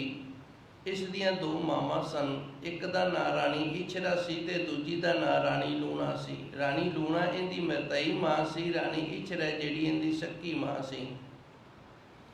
ਮਤਰੇਈ ਮਾਂ ਨੇ ਇਹਦੇ ਤੇ ਦੋਸ਼ ਲਾ ਦਿੱਤਾ। ਰਾਜੇ ਨੇ ਇਹਨੂੰ ਖੂਹ ਦੇ ਵਿੱਚ ਸਟਾ ਦਿੱਤਾ। ਉੱਥੋਂ ਵੀ ਜੋਗੀਆਂ ਨੇ ਇਹਨੂੰ ਕੱਢ ਕੇ ਤੇ ਆਪਣਾ ਸੇਵਕ ਬਣਾ ਲਿਆ। ਇਹਦੇ ਅੰਦਰ ਵੀ ਜਿਹੜਾ ਸੰਸਾਰ ਦਾ ਮੋਹ ਸੀ ਨਾ, ਪਰਿਵਾਰ ਦਾ ਮੋਹ ਸੀ, ਖਤਮ ਹੋ ਗਿਆ। ਤੀਜਾ ਜਿਹੜਾ ਵਿਰਾਗ ਹੈ ਉਹ ਆਉਂਦਾ ਗਿਆਨ ਦੇ ਨਾਲ। ਜਿਵੇਂ ਬਾਬਾ ਫਰੀਦ ਜੀ ਛੋਟੀ ਜੀ ਉਮਰ ਸੀ ਤੇ ਇਹਨਾਂ ਦੀ ਮਾਤਾ ਨੇ ਲਾਲਚ ਦੇਣਾ, ਪੁੱਤਰ ਤੂੰ ਨਮਾਜ਼ ਪੜ੍ਹਿਆ ਕਰ ਤੇ ਪਰਮਾਤਮਾ ਤੈਨੂੰ ਸ਼ੱਕਰ ਦਿਆ ਕਰੇਗਾ, ਕਿਉਂਕਿ ਬੱਚਿਆਂ ਨੂੰ ਮਿੱਠਾ ਬੜਾ ਪਿਆਰਾ ਹੁੰਦਾ ਹੈ, ਬੜਾ ਚੰਗਾ ਲੱਗਦਾ ਹੈ। ਕਹਿੰਦੇ ਨੇ ਸਿਲਸਿਲਾ ਚੱਲਦਾ ਰਿਹਾ। ਇੱਕ ਦਿਨ ਬਾਬਾ ਫਰੀਦ ਜੀ ਦੀ ਮਾਤਾ ਸਨ ਜਿਹੜੇ, ਉਹ ਇਹਨਾਂ ਦੇ ਨਮਾਜ਼ ਪੜ੍ਹਨ ਵਾਲੇ ਮੁਸੱਲੇ ਦੇ ਥੱਲੇ ਸ਼ੱਕਰ ਰੱਖਣੀ ਭੁੱਲ ਗਏ ਤੇ ਬਾਬਾ ਫਰੀਦ ਜੀ ਜਦੋਂ ਨਮਾਜ਼ ਪੜ੍ਹ ਕੇ ਉੱਠੇ ਨਾ ਤੇ ਇਹਨਾਂ ਦੀ ਮਾਤਾ ਨੂੰ ਯਾਦ ਆਇਆ ਵੀ ਅੱਜ ਮੈਂ ਇਹਦੇ ਮੁਸੱਲੇ ਦੇ ਥੱਲੇ ਸ਼ੱਕਰ ਨਹੀਂ ਰੱਖੀ ਤੇ ਕਿਤੇ ਇਹ ਕੱਲ ਤੋਂ ਆਖੇ ਵੀ ਰੱਬ ਨੂੰ ਸ਼ੱਕਰ ਦੇਣੋਂ ਭੁੱਲ ਗਿਆ ਤੇ ਮੈਂ ਹੁਣ ਨਮਾਜ਼ ਨਹੀਂ ਪੜਾਂਗਾ, ਕਿਤੇ ਨਮਾਜ਼ ਦੇ ਨਾਲੋਂ ਟੁੱਟ ਨਾ ਜਾਵੇ। ਕਹਿੰਦੇ ਨੇ ਬਾਬਾ ਫਰੀਦ ਜੀ ਦੀ ਮਾਤਾ ਰਸੋਈ ਦੇ ਵਿੱਚੋਂ ਸ਼ੱਕਰ ਲੈ ਕੇ ਦੌੜ ਕੇ ਆਈ। ਕਹਿੰਦੀ ਪੁੱਤਰ ਅੱਜ ਤੇਰਾ ਖੁਦਾ ਸ਼ੱਕਰ ਮੈਨੂੰ ਦੇ ਗਿਆ ਹੈ। ਤੇ ਬਾਬਾ ਫਰੀਦ ਜੀ ਨੂੰ ਗਿਆਨ ਹੋ ਗਿਆ ਸੀ। ਉਹਨਾਂ ਨੇ ਕਿਹਾ ਨਹੀਂ ਮਾਤਾ, ਉਸ ਪਰਮਾਤਮਾ ਨੇ ਅੱਜ ਜਿਹੜਾ ਮੈਨੂੰ ਸੁੱਖ ਦਿੱਤਾ, ਜਿਹੜੀ ਮੈਨੂੰ ਮਿਠਾਸ ਦਿੱਤੀ, ਉਹ ਇਹ ਸ਼ੱਕਰ ਦੇ ਨਾਲੋਂ ਕਿਤੇ ਚੰਗੀ ਹੈ। ਬਾਬਾ ਫਰੀਦ ਜੀ ਦਾ ਸ਼ਲੋਕ ਹੁੰਦਾ ਹੈ, ਮਾਖਿਓ ਮਾਝਾ ਦੁੱਧ। ਬਾਬਾ ਫਰੀਦ ਜੀ ਕਹਿੰਦੇ ਨੇ ਸ਼ੱਕਰ ਨਬਾਤ ਗੁੜ ਮਾਖਿਓ ਮਾਝਾ ਦੁੱਧ, ਸਭੇ ਵਸਤੂ ਮਿੱਠੀਆਂ ਰੱਬ ਨਾ ਪੂਜਨ ਤੁਧ। ਕਹਿੰਦਾ ਸਾਰੀਆਂ ਚੀਜ਼ਾਂ ਮਿੱਠੀਆਂ ਜ਼ਰੂਰ ਨੇ ਪਰ ਉਸ ਪਰਮਾਤਮਾ ਦੀ ਮਿਠਾਸ ਦੇ ਨਾਲ ਨਾ, ਜੋ ਅੱਜ ਨਮਾਜ਼ ਪੜ੍ਹ ਕੇ ਮੇਰੇ ਅੰਦਰ ਮਿਠਾਸ ਬਣੀ ਹੈ ਇਹਨੂੰ ਨਹੀਂ ਪੁੱਜ ਸਕਦੀਆਂ। ਇਹ ਹੋ ਗਿਆ ਸੀ ਗਿਆਨ। ਗਿਆਨ ਦੇ ਨਾਲ ਵਿਰਾਗੀ ਹੋ ਗਏ ਸਨ। ਤੀਸਰਾ ਵਿਰਾਗ ਹੈ ਭਉ ਵਿਰਾਗ। ਚੌਥਾ ਭਉ ਵਿਰਾਗ। ਇੱਥੇ ਗੁਰੂ ਮਹਾਰਾਜ ਜੀ ਨੇ ਭਉ ਵਿਰਾਗ ਦੀ ਗੱਲ ਕੀਤੀ ਹੈ। ਜਿਵੇਂ ਸਦਨਾ ਕਸਾਈ ਸੀ, ਇਹ ਬੱਕਰੇ ਵੱਢਿਆ ਕਰਦਾ ਸੀ ਤੇ ਕਹਿੰਦੇ ਨੇ ਇੱਕ ਦਿਨ ਇਹਦੇ ਕੋਲ ਕੋਈ ਵੱਡਾ ਬੰਦਾ ਆ ਗਿਆ। ਉਹਨੇ ਆਣ ਕੇ ਆਖਿਆ ਵੀ ਮੈਨੂੰ ਥੋੜਾ ਜਿਹਾ ਮਾਸ ਚਾਹੀਦਾ ਹੈ, ਮੇਰੇ ਘਰੇ ਰਿਸ਼ਤੇਦਾਰ ਆਇਆ ਹੈ। ਤੇ ਸਦਨੇ ਨੇ ਆਖਿਆ ਜੇ ਮੈਂ ਬੱਕਰਾ ਹੁਣੇ ਵੱਢ ਕੇ ਤੇ ਇਹਨੂੰ ਮਾਸ ਦੇ ਦਿੱਤਾ ਤੇ ਬਾਕੀ ਸਵੇਰ ਨੂੰ ਸਾਰਾ ਹੀ ਖਰਾਬ ਹੋ ਜਾਣਾ ਹੈ, ਤੇ ਕਿਉਂ ਨਾ ਮੈਂ ਥੋੜਾ ਜਿਹਾ ਇਹਦਾ ਹਿੱਸਾ ਵੱਢ ਕੇ ਤੇ ਇਹਨੂੰ ਦੇ ਦੇਵਾਂ। ਇਹ ਜਦੋਂ ਛੁਰੀ ਲੈ ਕੇ ਤੇ ਜਿੱਥੇ ਬੱਕਰੇ ਬੰਨੇ ਹੋਏ ਸਨ ਉੱਥੇ ਗਿਆ ਤੇ ਬੱਕਰਾ ਅੱਗੋਂ ਹੱਸ ਪਿਆ। ਜਦੋਂ ਬੱਕਰਾ ਹੱਸਿਆ ਤੇ ਇਹਨੇ ਹੱਸਣ ਦਾ ਕਾਰਨ ਪੁੱਛਿਆ। ਉਹਨੇ ਆਖਿਆ ਅੱਗੇ ਤੂੰ ਮੇਰਾ ਸਿਰ ਵੱਢ ਦਿੰਦਾ ਸੀ ਤੇ ਮੈਂ ਤੇਰਾ ਸਿਰ ਵੱਢ ਦਿੰਦਾ ਸਾਂ, ਆਪਾਂ ਦੋਵਾਂ ਦਾ ਹਿਸਾਬ ਕਿਤਾਬ ਬਰਾਬਰ ਹੋਈ ਜਾਂਦਾ ਸੀ, ਤੇ ਹੁਣ ਆਹ ਜਿਹੜੀ ਨਵੀਂ ਭਾਜੀ ਪਾਣ ਲੱਗਾ ਨਾ ਤੇ ਵੇਖ ਲਾ ਵੀ ਹੋਊਗੀ ਤੇਰੇ ਨਾਲ ਵੀ ਇਸ ਤਰ੍ਹਾਂ। ਅੱਜ ਤੂੰ ਮੇਰੇ ਸਰੀਰ ਦਾ ਕੋਈ ਹਿੱਸਾ ਵੱਢੇਗਾ, ਸਾਰੀ ਰਾਤ ਮੈਂ ਤੜਫਾਂਗਾ, ਦੁੱਖ ਦੇ ਵਿੱਚ ਕੱਟਾਂਗਾ ਤੇ ਸਵੇਰੇ ਸਿਰ ਵੱਢੇਗਾ ਤੇ ਫਿਰ ਉਹ ਦੁੱਖ ਦੂਰ ਹੋਏਗਾ। ਇਵੇਂ ਤੈਨੂੰ ਕਰਨਾ ਪੈਣਾ ਹੈ। ਇਹ ਹੈ ਭਉ ਵਿਰਾਗ। ਆਪਣੇ ਕੀਤੇ ਹੋਏ ਪਾਪ ਤੋਂ ਡਰ ਮਨ ਦੇ ਵਿੱਚ ਆ ਜਾਣਾ ਤੇ ਫਿਰ ਸੰਸਾਰ ਦੇ ਵੱਲੋਂ ਮੋਹ ਜਿਹੜਾ ਇਹ ਤੋੜ ਲੈਣਾ। ਗੁਰੂ ਮਹਾਰਾਜ ਜੀ ਰਹਿਮਤ ਕਰਦੇ ਨੇ, ਭਉ ਵਿਰਾਗ ਸਹਿਜ ਸਮਾਤਾ। ਜੇ ਕਿਤੇ ਗੁਰੂ ਕਿਰਪਾ ਕਰੇ, ਅਸੀਂ ਜਿਹੜੇ ਗੁਨਾਹ ਕਰਦੇ ਹਾਂ ਉਹਨਾਂ ਗੁਨਾਹਾਂ ਕਰਕੇ ਸਾਡੇ ਅੰਦਰ ਗੁਰੂ ਦਾ ਡਰ ਬਣ ਜਾਵੇ ਸਹਿਜ ਸਮਾਤਾ, ਤੇ ਫਿਰ ਅਸੀਂ ਕੁਝ ਸਹਿਜ ਸਰੂਪ ਪਰਮਾਤਮਾ ਦੇ ਵਿੱਚ ਸਮਾਨ ਦੇ ਯੋਗ ਹੋ ਗਏ ਹਾਂ। ਜਿਵੇਂ ਹੁਣ ਸਦਨਾ ਕਸਾਈ ਸੀ ਤੇ ਗੁਰਬਾਣੀ ਦੇ ਅੰਦਰ ਬਿਲਾਵਲ ਰਾਗ ਦੇ ਅੰਦਰ ਸ਼ਬਦ ਹੈ ਭਗਤ ਸਦਨੇ ਜੀ ਦਾ, ਬਾਣੀ ਸਦਨੇ ਕੀ। ਗੁਰੂ ਮਹਾਰਾਜ ਜੀ ਨੇ ਬਾਣੀ ਭਗਤ ਸਦਨੇ ਦਾ ਨਾਮ ਲਿਖਿਆ ਇੱਥੇ। ਭਾਈ ਇਹਦੇ ਨਾਲੋਂ ਕਸਾਈ ਕੱਟਿਆ ਗਿਆ ਹੁਣ, ਕਿਉਂਕਿ ਇਹਦੇ ਅੰਦਰ ਡਰ ਕਰਕੇ ਵਿਰਾਗ ਆ ਗਏ। ਇਹਨੇ ਸਾਰਾ ਕੁਝ ਉੱਥੇ ਸੱਟਤਾ ਸੀ, ਦੁਕਾਨ ਤਕੂਨ ਸਾਰਾ ਕੁਝ ਬੰਦ ਕਰਕੇ ਚੱਲ ਪਿਆ ਸੀ। ਕਹਿੰਦਾ ਨਹੀਂ ਬਹੁਤ ਹੋ ਗਿਆ, ਹੁਣ ਜਿਹੜੇ ਗੁਨਾਹ ਕੀਤੇ ਨੇ ਉਹ ਬਖਸ਼ਾਵਾਂਗੇ। ਇਹਨੂੰ ਆਖਦੇ ਨੇ ਭਉ ਵਿਰਾਗ। ਭਉ ਵਿਰਾਗਾ ਸਹਿਜ ਸਮਾਤਾ, ਜਿਨ੍ਹਾਂ ਦੇ ਅੰਦਰ ਆਪਣੇ ਕੀਤੇ ਹੋਏ ਪਾਪਾਂ ਦਾ ਡਰ ਬਣ ਜਾਵੇ ਵੀ ਮੈਂ ਬੜਾ ਪਾਪੀ ਹਾਂ, ਬੜੇ ਗੁਨਾਹ ਕੀਤੇ ਨੇ, ਤੇ ਫਿਰ ਗੁਰੂ ਕਿਰਪਾ ਕਰਦਾ ਉਹਦੇ ਅੰਦਰ ਸਹਿਜ ਸਮਾ ਜਾਂਦਾ ਹੈ। ਹਉਮੈ ਤਿਆਗੀ ਅਨਹਦ ਰਾਤਾ, ਉਹ ਫਿਰ ਹਉਮੈ ਵੀ ਛੱਡ ਦਿੰਦਾ ਹੈ। ਜਦੋਂ ਮਨੁੱਖ ਆਪਣੇ ਗੁਨਾਹ ਕਬੂਲ ਕਰਦਾ ਹੈ ਫਿਰ ਹਉਮੈ ਨਹੀਂ ਰਹਿੰਦੀ। ਅਣਹਦ ਰਾਤਾ ਤੇ ਪ੍ਰਭੂ ਪਰਮਾਤਮਾ ਦੇ ਪ੍ਰੇਮ ਰੰਗ ਦੇ ਵਿੱਚ, ਨਾਮ ਸ਼ਬਦ ਦੇ ਵਿੱਚ ਰੰਗਿਆ ਜਾਂਦਾ ਹੈ ਜੀ। ਅੰਜਨ ਸਾਰ ਨਿਰੰਜਨ ਜਾਣੈ, ਸਰਬ ਨਿਰੰਜਨ ਰਾਇਆ। ਅੰਜਨ ਸਾਰ, ਸਾਰ ਦਾ ਅਰਥ ਹੁੰਦਾ ਸ੍ਰੇਸ਼ਟ। ਨਿਰੰਜਨ ਜਾਣੈ, ਉਹ ਅਕਾਲ ਪੁਰਖ ਵਾਹਿਗੁਰੂ ਸਭ ਤੋਂ ਸ੍ਰੇਸ਼ਟ ਹੈ। ਅੰਜਨ ਸਾਰ ਨਿਰੰਜਨ ਜਾਣੇ, ਅੰਜਨ ਦਾ ਅਰਥ ਹੁੰਦਾ ਕਾਲਖ, ਅੰਜਨ ਦਾ ਅਰਥ ਹੁੰਦਾ ਦਾਗ। ਅੰਜਨ ਸਾਰ ਨਿਰੰਜਨ ਜਾਣੇ, ਉਹ ਇਸ ਕਾਲੇ ਸੰਸਾਰ ਦੇ ਅੰਦਰ ਸ੍ਰੇਸ਼ਟਤਾਈ ਵਾਲੇ ਪ੍ਰਭੂ ਪਰਮਾਤਮਾ ਨੂੰ ਜਾਣ ਲਵੇ। ਸਰਬ ਨਿਰੰਜਨ ਰਾਇਆ, ਤੇ ਫਿਰ ਉਹਨੂੰ ਸੋਝੀ ਆ ਜਾਂਦੀ ਹੈ ਕਿ ਸਾਰਿਆਂ ਦੇ ਵਿੱਚ ਉਸ ਅਕਾਲ ਪੁਰਖ ਵਾਹਿਗੁਰੂ ਦਾ ਵਾਸਾ ਹੈ ਜੀ। ਦੁਖ ਪੈ ਭੰਜਨ ਪ੍ਰਭ ਅਬਿਨਾਸੀ, ਰੋਗ ਕਟੇ ਕਾਟੀ ਜਬ ਫਾਸੀ। ਦੁੱਖਾਂ ਦਾ ਤੇ ਡਰਾਂ ਦਾ ਨਾਸ਼ ਕਰਨ ਵਾਲਾ ਪਰਮਾਤਮਾ ਹੈ। ਦੁੱਖ ਭੈ ਭੰਜਨ, ਦੁੱਖ ਮਨੁੱਖ ਜਿਹੜਾ ਇਹ ਪਾਪ ਕਰਦਾ ਹੈ, ਪਾਪ ਮੁੜ ਕੇ ਦੁੱਖ ਰੂਪ ਹੋ ਕੇ ਸਾਨੂੰ ਭੋਗਣੇ ਪੈਂਦੇ ਨੇ। ਜੋ ਵੀ ਅਸੀਂ ਪਾਪ ਕਰਦੇ ਹਾਂ, ਜੋ ਵੀ ਅਸੀਂ ਗੁਨਾਹ ਕਰਦੇ ਹਾਂ, ਉਹ ਕੀਤਾ ਹੋਇਆ ਪਾਪ ਜਾਂ ਗੁਨਾਹ ਜਿਹੜਾ ਇਹ ਦੁੱਖ ਰੂਪ ਹੋ ਕੇ ਆਉਂਦਾ ਹੈ। ਤੇ ਕੀਤੇ ਹੋਏ ਪਾਪਾਂ ਦਾ ਜਿਹੜਾ ਮਨੁੱਖ ਦੇ ਅੰਦਰ ਪੈ ਹੈ ਭੰਜਨ, ਇਹ ਨਾਸ਼ ਕਰਨ ਵਾਲਾ ਪਰਮਾਤਮਾ ਹੈ। ਪ੍ਰਭ ਅਬਨਾਸੀ, ਇਹ ਨਾਸ਼ ਤੋਂ ਰਹਿਤ ਹੈ ਤੇ ਸਾਡੇ ਅੰਦਰ ਵੀ ਦੁੱਖਾਂ ਦਾ ਤੇ ਪਾਪਾਂ ਦਾ ਨਾਸ਼ ਕਰਦਾ ਹੈ। ਰੋਗ ਕੱਟੇ ਕਾਟੀ ਜਮ ਫਾਸੀ, ਰੋਗ ਨੇ ਕਾਮ ਕ੍ਰੋਧ ਲੋਭ ਮੋਹ ਹੰਕਾਰ, ਇਹ ਸਭ ਤੋਂ ਵੱਡੇ ਤੇ ਬੁਰੇ ਰੋਗ ਨੇ। ਇਹਨਾਂ ਨੂੰ ਕੱਟਣ ਵਾਲਾ ਹੈ। ਜਦੋਂ ਇਹ ਕੱਟੇ ਗਏ ਫਿਰ ਜਮਾਂ ਦੀ ਫਾਂਸੀ ਵੀ ਕੱਟੀ ਜਾਂਦੀ ਹੈ ਜੀ। ਨਾਨਕ ਹਰਿ ਪ੍ਰਭ ਸੋ ਭਉ ਭੰਜਨ, ਗੁਰ ਮਿਲਿਐ ਹਰਿ ਪ੍ਰਭ ਪਾਇਆ।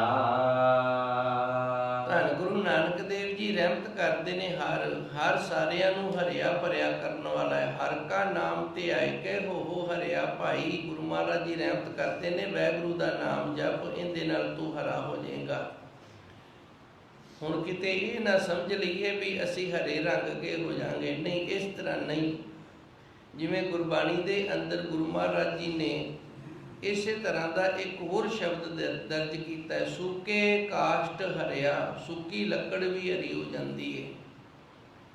ਇਹ ਕਿਵੇਂ ਹੁੰਦੀ ਹੈ? ਜਿਸ ਮਨੁੱਖ ਦਾ ਮਨ ਵਿਕਾਰਾਂ ਦੇ ਨਾਲ, ਬੁਰਾਈਆਂ ਦੇ ਨਾਲ, ਲੋਭ ਲਾਲਚ ਦੇ ਨਾਲ ਸੁੱਕ ਜਾਂਦਾ ਨਾ, ਤੇ ਉਹ ਫਿਰ ਜਿਵੇਂ ਸੁੱਕਾ ਝਾਪਾ ਹੁੰਦਾ ਹੈ, ਉਹ ਦੂਜਿਆਂ ਨੂੰ ਛਿੱਲਦਾ ਰਹਿੰਦਾ ਹੈ, ਉਵੇਂ ਉਹ ਛਿੱਲੀ ਜਾਂਦਾ ਰਹਿੰਦਾ ਹੈ। ਸੁੱਕੇ ਕਾਸ਼ਟ ਹਰਿਆ, ਤੇ ਜਿਨ੍ਹਾਂ ਦੇ ਮਨ ਜਿਹੜੇ ਨੇ ਨਾਮ ਜਪ ਕੇ ਸਿਮਰਨ ਕਰਕੇ ਹਰੇ ਭਰੇ ਹੁੰਦੇ ਨੇ, ਉਹ ਫਿਰ ਜਿਵੇਂ ਕੂਲੀਆਂ ਗੰਦਲਾਂ ਹੁੰਦੀਆਂ ਨੇ ਨਾ, ਕੂਲੀਆਂ ਕਰੁੰਮਲਾਂ ਹੁੰਦੀਆਂ ਨੇ, ਉਹ ਕਿਸੇ ਦਾ ਨੁਕਸਾਨ ਨਹੀਂ ਕਰਦੀਆਂ, ਸਮਾਂ ਜੇ ਸਰੀਰ ਨੂੰ ਸਪਰਸ਼ ਕਰਨ ਤੇ ਸੁੱਖ ਦਿੰਦੀਆਂ ਨੇ। ਉਹ ਫਿਰ ਸਾਰਿਆਂ ਨੂੰ ਸੁੱਖ ਦੇਣ ਵਾਲਾ ਹੋ ਜਾਂਦਾ ਹੈ। ਹਰ ਕਾ ਨਾਮ ਧਿਆਇ ਕੇ ਹੋ ਹਰਿਆ ਭਾਈ। ਗੁਰੂ ਮਹਾਰਾਜ ਜੀ ਰਹਿਮਤ ਕਰਦੇ ਨੇ, ਜਿਹੜੇ ਵਾਹਿਗੁਰੂ ਦਾ ਨਾਮ ਜਪਦੇ ਨੇ, ਉਹਨਾਂ ਦਾ ਮਨ ਜਿਹੜਾ ਉਹ ਹਰਾ ਹੋ ਜਾਂਦਾ ਹੈ, ਸੁੱਖ ਦੇਣ ਵਾਲਾ ਹੋ ਜਾਂਦਾ ਹੈ। ਤੇ ਜਿਹੜੇ ਨਾਮ ਨਹੀਂ ਜਪਦੇ, ਉਹ ਸੁੱਕੀ ਲੱਕੜ ਦੀ ਤਰ੍ਹਾਂ ਹੁੰਦੇ ਨੇ। ਜਿਵੇਂ ਸੁੱਕੀ ਲੱਕੜ ਨੂੰ ਖੁੰਘੀਆਂ ਹੁੰਦੀਆਂ ਨੇ, ਤੇ ਖੁੰਘੀ ਜਿਹੜੀ ਜੇ ਮਾੜੀ ਜੀ ਵੀ ਖਹਿ ਜਾਵੇ ਤੇ ਸਰੀਰ ਨੂੰ ਛਿੱਲ ਦਿੰਦੀ ਏ। ਉਸੇ ਤਰ੍ਹਾਂ ਜਿਨ੍ਹਾਂ ਦੇ ਮਨ ਸੁੱਕੇ ਨੇ, ਉਹ ਤੁਰੇ ਜਾਂਦੇ ਵੀ ਕਈਆਂ ਦੇ ਮਨ ਨੂੰ ਛਿੱਲਦੇ ਜਾਂਦੇ ਨੇ। ਨਾਨਕ ਹਰਿ ਪ੍ਰਭ ਸੋ ਭਉ ਭੰਜਨ, ਉਹ ਹਰੀ ਅਕਾਲ ਪੁਰਖ ਪਰਮਾਤਮਾ ਪ੍ਰਭੂ ਸੋ ਭਉ ਭੰਜਨ, ਉਹ ਸਾਡੇ ਅੰਦਰ ਮੌਤ ਦਾ ਡਰ ਹੈ, ਪਾਪਾਂ ਗੁਨਾਹਾਂ ਦਾ ਡਰ, ਇਹਦਾ ਨਾਸ਼ ਕਰਨ ਵਾਲਾ ਹੈ। ਗੁਰ ਮਿਲਿਆ ਹਰਿ ਪ੍ਰਭ ਪਾਇਆ, ਉਹਦੀ ਪ੍ਰਾਪਤੀ ਹੈ ਜਿਹੜੀ ਗੁਰੂ ਨੂੰ ਪ੍ਰਾਪਤ ਕਰਕੇ ਹੋਏਗੀ। ਗੁਰ ਮਿਲਿਆ ਹਰਿ ਪ੍ਰਭ ਪਾਇਆ। ਜਦੋਂ ਅਸੀਂ ਗੁਰੂ ਵਾਲੇ ਹੋ ਜਾਂਦੇ ਹਾਂ ਤੇ ਗੁਰੂ ਵਾਲੇ ਹੋ ਕੇ ਫਿਰ ਪ੍ਰਭੂ ਪਰਮਾਤਮਾ ਦੀ ਪ੍ਰਾਪਤੀ ਹੁੰਦੀ ਹੈ ਜੀ। ਕਾਲੈ ਕਵਲ ਨਿਰੰਜਨ ਜਾਣੈ, ਬੂਝੈ ਕਰਮ ਸੋ ਸ਼ਬਦ ਪਛਾਣੈ। ਕਵਲ ਕਹਿੰਦੇ ਨੇ ਕਮਲ ਦੇ ਫੁੱਲ ਨੂੰ, ਤੇ ਕਾਲੇ ਕਹਿੰਦੇ ਨੇ ਇਹ ਕਾਲੇ ਰੰਗ ਦਾ ਭਵਰਾ ਹੁੰਦਾ ਹੈ। ਜਿਹੜਾ ਕਮਲ ਦੇ ਫੁੱਲ ਦੀ ਸੁਗੰਧੀ ਦੀ ਉਦੋਂ ਹੀ ਪਛਾਣ ਕਰ ਲੈਂਦਾ, ਇਹ ਹੋਰ ਕਿਸੇ ਦੀ ਸੁਗੰਧੀ ਨੂੰ ਨਹੀਂ ਮੰਨਦਾ। ਕੇਵਲ ਤੇ ਕੇਵਲ ਕਮਲ ਦਾ ਜਿਹੜਾ ਫੁੱਲ ਹੁੰਦਾ ਹੈ, ਉਹਦੀ ਸੁਗੰਧੀ ਨੂੰ ਮੰਨਦਾ ਹੈ। ਕਾਲੇ ਰੰਗ ਦਾ ਭਵਰਾ ਹੁੰਦਾ ਹੈ, ਇਹ ਕਿਸੇ ਹੋਰ ਫੁੱਲ ਦੀ ਸੁਗੰਧੀ ਦੇ ਲਈ ਉਸ ਫੁੱਲ ਦੇ ਪਾਸ ਜਾਂਦਾ ਹੀ ਨਹੀਂ। ਕੇਵਲ ਤੇ ਕੇਵਲ ਕਮਲ ਜਿਹੜਾ ਹੈ, ਉਹਦੀ ਸੁਗੰਧੀ ਨੂੰ ਮੰਨਦਾ ਹੈ। ਹੁਣ ਗੁਰੂ ਮਹਾਰਾਜ ਜੀ ਰਹਿਮਤ ਕਰਦੇ ਨੇ, ਵੇਖੋ ਜਿਵੇਂ ਭਵਰਾ ਹੈ ਨਾ, ਉਹਨੂੰ ਪਰਮਾਤਮਾ ਨੇ ਇਹ ਗੁਣ ਦਿੱਤਾ ਹੈ। ਉਹ ਕਮਲ ਦੀ ਸੁਗੰਧੀ ਨੂੰ ਪਛਾਣ ਕੇ ਤੇ ਉਹਦੇ ਪਾਸ ਹੀ ਜਾਂਦਾ ਹੈ। ਉਸੇ ਤਰ੍ਹਾਂ ਨਿਰੰਜਨ ਜਾਣੇ, ਅਸੀਂ ਵੀ ਉਸ ਪਰਮਾਤਮਾ ਦੀ ਪਛਾਣ ਕਰਕੇ ਉਸੇ ਦੇ ਨਾਲ ਹੀ ਜੁੜਨਾ ਹੈ, ਆਪਣੇ ਗੁਰੂ ਦੇ ਨਾਲ ਹੀ ਜੁੜਿਆ ਰਹਿਣਾ। ਗੁਰੂ ਤੋਂ ਗਿਆਨ ਰੂਪੀ ਸੁਗੰਧੀ ਨੂੰ ਮਾਨਣਾ, ਗੁਰੂ ਤੋਂ ਗਿਆਨ ਰੂਪੀ ਸੁਗੰਧੀ ਕਰਕੇ, ਗੁਰੂ ਦੀ ਪਛਾਣ ਕਰਕੇ ਤੇ ਗੁਰੂ ਦੇ ਨਾਲ ਹੀ ਜੁੜਨਾ ਹੈ।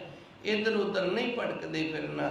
ਬੂਝੇ ਕਰਮ ਸੋ ਸ਼ਬਦ ਪਛਾਣੇ, ਜਿਹੜਾ ਮਨੁੱਖ ਆਪਣੇ ਕਰਮ ਸਮਝ ਲੈਂਦਾ ਨਾ, ਫਿਰ ਉਹ ਗੁਰੂ ਦੇ ਸ਼ਬਦ ਦੀ ਪਛਾਣ ਕਰਦਾ ਹੈ। ਬੂਝੇ ਕਰਮ ਸੋ ਸ਼ਬਦ ਪਛਾਣੇ, ਜਿਹੜਾ ਮਨੁੱਖ ਨਿਹਕਰਮ ਪਛਾਣ ਲੈਂਦਾ ਹੈ, ਜਿਹੜਾ ਮਨੁੱਖ ਆਪਣੇ ਕਰਮਾਂ ਦੀ ਪਛਾਣ ਕਰ ਲੈਂਦਾ। ਹੁਣ ਕਰਮਾਂ ਦੀ ਪਛਾਣ ਕੀ ਹੈ?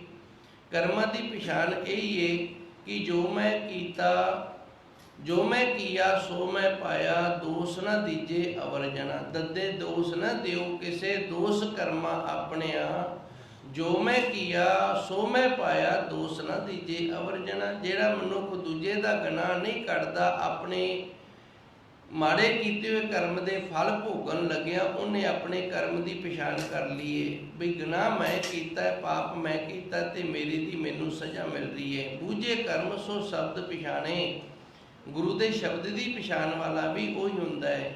ਆਪੇ ਜਾਣੇ ਆਪ ਪਛਾਣੇ। ਅੱਗੇ ਗੁਰੂ ਮਹਾਰਾਜ ਜੀ ਰਹਿਮਤ ਕਰਦੇ ਨੇ, ਕਾਲੇ ਕਵਲ ਨਿਰੰਜਨ ਜਾਣੇ, ਜਿਵੇਂ ਭਵਰਾ ਕਮਲ ਦੀ ਸੁਗੰਧੀ ਨੂੰ ਪਛਾਣ ਕੇ ਉਹਨੂੰ ਜਾ ਮਿਲਦਾ ਹੈ, ਉਸੇ ਤਰ੍ਹਾਂ ਗੁਰੂ ਤੋਂ ਗਿਆਨ ਦੀ ਸੁਗੰਧੀ ਨੂੰ ਪਛਾਣ ਕੇ ਪਰਮਾਤਮਾ ਨੂੰ ਜਾ ਮਿਲੇ, ਆਪਣੇ ਕਰਮਾਂ ਦੀ ਪਛਾਣ ਕਰੇ ਤੇ ਸ਼ਬਦ ਦੇ ਨਾਲ ਜੁੜਨਾ ਕਰੇ ਜੀ। ਆਪੇ ਜਾਣੈ ਆਪ ਪਛਾਣੈ, ਸਭ ਤਿਸ ਕਾ ਚੂਜ ਸਬਾਇਆ। ਫਿਰ ਇਸ ਦੇ ਲਈ ਇਹ ਨਹੀਂ ਵੀ ਅਸੀਂ ਭਜਨ ਕਰਾਂਗੇ, ਬੰਦਗੀ ਕਰਾਂਗੇ, ਸਿਮਰਨ ਕਰਾਂਗੇ, ਸੇਵਾ ਕਰਾਂਗੇ ਤੇ ਉਸ ਪਰਮਾਤਮਾ ਨੂੰ ਦੱਸਣਾ ਪਏਗਾ। ਨਹੀਂ, ਆਪੇ ਜਾਣੇ ਆਪ ਪਛਾਣੇ। ਉਹ ਆਪ ਹੀ ਜਾਣਦਾ ਵੀ ਅਸੀਂ ਕਿੰਨੀ ਕੁ ਬੰਦਗੀ ਕਰ ਰਹੇ ਹਾਂ, ਕਿੰਨਾ ਕੁ ਭਜਨ ਸਿਮਰਨ ਕਰਦੇ ਹਾਂ, ਤੇ ਆਪ ਹੀ ਫਿਰ ਸਾਡੀ ਪਛਾਣ ਕਰਦਾ ਅਸੀਂ ਚੰਗੇ ਕਿੰਨੇ ਕੁ ਹਾਂ ਤੇ ਮਾੜੇ ਕਿੰਨੇ ਕੁ ਹਾਂ। ਸਭ ਤਿਸਕਾ ਚੋਜ ਸਵਾਇਆ, ਇਹ ਉਹਦੀ ਖੇਡ ਹੈ, ਇਹ ਉਹਦਾ ਚੋਜ ਬਣਾਇਆ ਹੋਇਆ ਹੈ। ਮੈਂ ਇੱਕ ਵਾਰੀ ਫਿਰ ਥੋੜਾ ਜਿਹਾ ਯਤਨ ਕਰਾਂ। ਆਪੇ ਜਾਣੇ ਆਪ ਪਛਾਣੇ, ਉਹ ਆਪ ਹੀ ਜਾਣਦਾ ਹੈ। ਕੀ ਜਾਣਦਾ ਹੈ? ਕੌਣ ਕਿੰਨੀ ਬੰਦਗੀ ਕਰਦਾ ਹੈ, ਕੌਣ ਕਿੰਨੀ ਸੇਵਾ ਕਰਦਾ ਹੈ ਤੇ ਕੌਣ ਕਿੰਨਾ ਕੁ ਉਸ ਪਰਮਾਤਮਾ ਨੂੰ ਪਿਆਰ ਕਰਦਾ ਹੈ। ਆਪ ਪਛਾਣੇ ਤੇ ਫਿਰ ਆਪ ਹੀ ਉਹ ਪਛਾਣ ਕਰਦਾ ਵੀ ਇਹ ਜੋ ਬੰਦਗੀ ਸਿਮਰਨ ਸੇਵਾ ਕਰਨ ਵਾਲਾ ਹੈ ਅੰਦਰੋਂ ਕਿੰਨਾ ਕੁ ਚੰਗਾ ਹੈ। ਸਭ ਤਿਸਕਾ ਚੋਜ ਸਵਾਇਆ, ਇਹ ਸਾਰਾ ਉਸ ਪਰਮਾਤਮਾ ਵਾਹਿਗੁਰੂ ਦਾ ਚੋਜ ਬਣਾਇਆ ਹੋਇਆ ਹੈ ਜੀ। ਆਪੇ ਸਾਹੋ ਆਪੇ ਵਣਜਾਰਾ, ਆਪੇ ਪਰਖੇ ਪਰਖਣਹਾਰਾ। ਜਿਵੇਂ ਅਸੀਂ ਸਮਾਜ ਦੇ ਵਿੱਚ ਵੇਖਦੇ ਹਾਂ, ਇੱਕ ਵੇਚਣ ਵਾਲਾ ਹੁੰਦਾ ਹੈ ਤੇ ਇੱਕ ਖਰੀਦਣ ਵਾਲਾ ਹੁੰਦਾ ਹੈ। ਜਿਹੜਾ ਵਪਾਰ ਕਰਦਾ ਹੈ, ਵਣਜ ਕਰਦਾ ਹੈ, ਉਹਨੂੰ ਵਣਜਾਰਾ ਆਖਿਆ ਜਾਂਦਾ ਹੈ। ਵਪਾਰੀ ਨੇ ਜਿਹੜੇ ਇਹਨਾਂ ਦਾ ਸੁਭਾਅ ਹੁੰਦਾ ਹੈ ਇੱਕ ਥਾਂ ਤੋਂ ਖਰੀਦ ਕੇ ਦੂਜੀ ਥਾਂ ਤੇ ਵੇਚ ਦੇਣਾ। ਇਵੇਂ ਜਿਵੇਂ ਵਣਜਾਰੇ ਜਿਹੜੇ ਹੁੰਦੇ ਨੇ ਉਹ ਵੀ ਵਣਜ ਜਦੋਂ ਕਰਦੇ ਨੇ ਕਿਤੇ ਸਟੋਰ ਚੋਂ ਲਿਆ ਕੇ ਤੇ ਸਮਾਜ ਦੇ ਵਿੱਚ ਗਲੀਆਂ ਨਗਰਾਂ ਦੇ ਵਿੱਚ ਆਣ ਕੇ ਵੇਚਦੇ ਫਿਰਦੇ ਨੇ। ਆਪੇ ਸਹੁ ਆਪੇ ਵਣਜਾਰਾ, ਆਪ ਹੀ ਉਹ ਪਰਮਾਤਮਾ ਸ਼ਾਹੂ ਹੈ, ਭਾਵ ਗਿਆਨ ਦੇਣ ਵਾਲਾ ਹੈ ਤੇ ਆਪ ਹੀ ਅੱਗੇ ਵੇਚਣ ਵਾਲਾ ਹੈ ਤੇ ਆਪ ਹੀ ਫਿਰ ਗੁਰਸਿੱਖ ਬਣ ਕੇ ਇਸ ਗਿਆਨ ਨੂੰ ਪ੍ਰਾਪਤ ਕਰਨ ਵਾਲਾ ਹੈ। ਤਿੰਨ ਕਿਰਿਆਵਾਂ ਨੇ। ਇੱਕ ਫੈਕਟਰੀ ਹੈ, ਉਹ ਸ਼ਾਹੂ ਹੋ ਗਿਆ, ਉਹਦੇ ਤੋਂ ਅੱਗੇ ਸਮਾਨ ਹੈ ਜਿਹੜਾ ਉਹ ਵਪਾਰੀ ਲਿਆਉਂਦੇ ਨੇ ਤੇ ਅਸੀਂ ਲੋਕ ਆਪਣੀ ਲੋੜ ਦੇ ਅਨੁਸਾਰ ਖਰੀਦਦੇ ਹਾਂ। ਉਸ ਅਕਾਲ ਪੁਰਖ ਵਾਹਿਗੁਰੂ ਦਾ ਗਿਆਨ ਹੈ ਜਿਹੜਾ ਇਹ ਗੁਰੂ ਤੋਂ ਕਿਰਪਾ ਦੇ ਨਾਲ ਪ੍ਰਾਪਤ ਹੁੰਦਾ ਹੈ ਤੇ ਗੁਰੂ ਸਾਨੂੰ ਦਿੰਦਾ, ਅਸੀਂ ਗੁਰੂ ਤੋਂ ਲੈਂਦੇ ਹਾਂ। ਹੁਣ ਇਹਨਾਂ ਤਿੰਨਾਂ ਕਿਰਿਆਵਾਂ ਦੇ ਵਿੱਚ ਆਪ ਅਕਾਲ ਪੁਰਖ ਵਾਹਿਗੁਰੂ ਵਸਿਆ। ਆਪੇ ਸਹੁ, ਆਪ ਹੀ ਉਹ ਸ਼ਾਹੂਕਾਰ ਹੈ, ਆਪੇ ਵਣਜਾਰਾ ਤੇ ਆਪ ਹੀ ਅੱਗੇ ਉਹ ਵਣਜ ਕਰਨ ਵਾਲਾ ਹੈ। ਆਪੇ ਪਰਖੇ ਪਰਖਣਹਾਰਾ, ਇਸ ਫਿਰ ਵਣਜ ਦੇ ਵਿੱਚ ਸੱਚਾ ਕਿਹੜਾ ਤੇ ਝੂਠਾ ਕਿਹੜਾ ਆਪ ਹੀ ਉਹ ਪਰਖਦਾ ਹੈ। ਕਿਹੜਾ ਮਨ ਲਾ ਕੇ ਇਸ ਵਪਾਰ ਨੂੰ ਕਰ ਰਹੀ ਹੈ, ਕਿਹੜਾ ਮਨ ਲਾ ਕੇ ਨਹੀਂ ਕਰ ਰਿਹਾ। ਆਪੇ ਪਰਖੇ ਪਰਖਣਹਾਰਾ, ਪਰਮਾਤਮਾ ਇਹਦੀ ਪਰਖ ਕਰਨ ਵਾਲਾ ਵੀ ਆਪੇ ਤੇ ਆਪ ਹੀ ਪਰਖਦਾ ਹੈ ਜੀ। ਆਪੇ ਸਾਪ ਆਪੇ ਕਸ ਕਸ ਵੱਡੀ ਲਾਏ, ਆਪੇ ਕੀਮਤ ਪਾਇਆ। ਕਸਵੱਟੀ ਤੇ ਤੋਲਦਾ ਵੀ ਕਿੰਨਾ ਕੁ ਪੱਕਾ ਹੋ ਗਿਆ ਹੈ। ਆਪੇ ਸਹੁ ਆਪੇ ਵਣਜਾਰਾ, ਆਪੇ ਪਰਖੇ ਪਰਖਣਹਾਰਾ, ਆਪ ਹੀ ਗਿਆਨ ਦੇਣ ਵਾਲਾ ਹੈ ਤੇ ਆਪ ਹੀ ਗੁਰਸਿੱਖ ਬਣ ਕੇ ਤੇ ਉਸ ਗਿਆਨ ਨੂੰ ਪ੍ਰਾਪਤ ਕਰਨ ਵਾਲਾ ਹੈ। ਕਹਿਣ ਤੋਂ ਭਾਵ ਗੁਰੂ ਦੇ ਵਿੱਚ ਵੀ ਉਹ ਪਰਮਾਤਮਾ, ਗੁਰਸਿੱਖ ਦੇ ਅੰਦਰ ਵੀ ਉਹ ਵਾਹਿਗੁਰੂ ਹੈ, ਸਾਰਿਆਂ ਦੇ ਅੰਦਰ ਉਸ ਦਾ ਵਾਸਾ ਹੋਇਆ ਹੈ। ਆਪ ਹੀ ਫਿਰ ਪਰਖਦਾ ਹੈ। ਪਰਖਦਾ ਕਿਵੇਂ ਹੈ? ਕਸਵੱਟੀ ਤੇ ਤੋਲ ਕੇ। ਆਪੇ ਕਸਵੱਟੀ ਲਾਏ, ਆਪੇ ਕਸਵੱਟੀ ਤੇ ਤੋਲਦਾ, ਪਰਖ ਕਰਦਾ ਹੈ, ਆਪੇ ਕੀਮਤ ਪਾਇਆ ਤੇ ਆਪ ਹੀ ਫਿਰ ਉਸ ਦੀ ਕੀਮਤ ਪਾਉਂਦਾ ਹੈ। ਆਪ ਹੀ ਉਹਨੂੰ ਕਸਵੱਟੀ ਤੇ ਲਾ ਕੇ ਪਰਖ ਲੈਂਦਾ ਹੈ। ਜਿੰਨੀ ਕੁ ਉਸ ਦੀ ਭਜਨ ਬੰਦਗੀ ਤੇ ਅੰਦਰ ਸਬਰ ਸੰਤੋਖ ਦ੍ਰਿੜਤਾਈ ਹੁੰਦੀ ਹੈ, ਉਸ ਤਰ੍ਹਾਂ ਦੀ ਫਿਰ ਉਹਦੀ ਕੀਮਤ ਪਾ ਦਿੰਦਾ ਹੈ ਜੀ। ਆਪ ਦਇਆਲ ਦਇਆ ਪ੍ਰਭ ਧਾਰੀ, ਘਟ ਘਟ ਰਵ ਰਹਿਆ ਬਨਵਾਰੀ। ਆਪ ਹੀ ਉਹ ਦਿਆਲੂ ਹੈ, ਆਪ ਹੀ ਦਇਆ ਕਰਦਾ ਹੈ, ਆਪ ਹੀ ਦਇਆ ਨੂੰ ਧਾਰਨ ਵਾਲਾ ਹੈ। ਘਟ ਘਟ ਰਵ ਰਿਹਾ ਬਨਵਾਰੀ। ਇਹ ਸੰਸਾਰ ਦਾ ਮਾਲਕ ਆਪ ਹੀ ਸਾਰਿਆਂ ਸਰੀਰਾਂ ਦੇ ਅੰਦਰ ਵਸਿਆ ਹੋਇਆ ਹੈ ਜੀ। ਪੁਰਖ ਅਤੀਤ ਵਸੈ ਨਹਿ ਕੇਵਲ, ਗੁਰ ਪਰਖੈ ਪੁਰਖ ਮਿਲਾਇਆ। ਪਰਿਪੂਰਨ ਪਰਮਾਤਮਾ ਇਸ ਸੰਸਾਰ ਦੇ ਵੱਲੋਂ ਅਤੀਤ ਹੈ ਤੇ ਸਾਰੇ ਸੰਸਾਰ ਦੇ ਅੰਦਰ ਵਸਿਆ ਵੀ ਹੋਇਆ ਹੈ। ਗੁਰਪੁਰਖ ਹੈ, ਪੁਰਖ ਮਿਲਾਇਆ।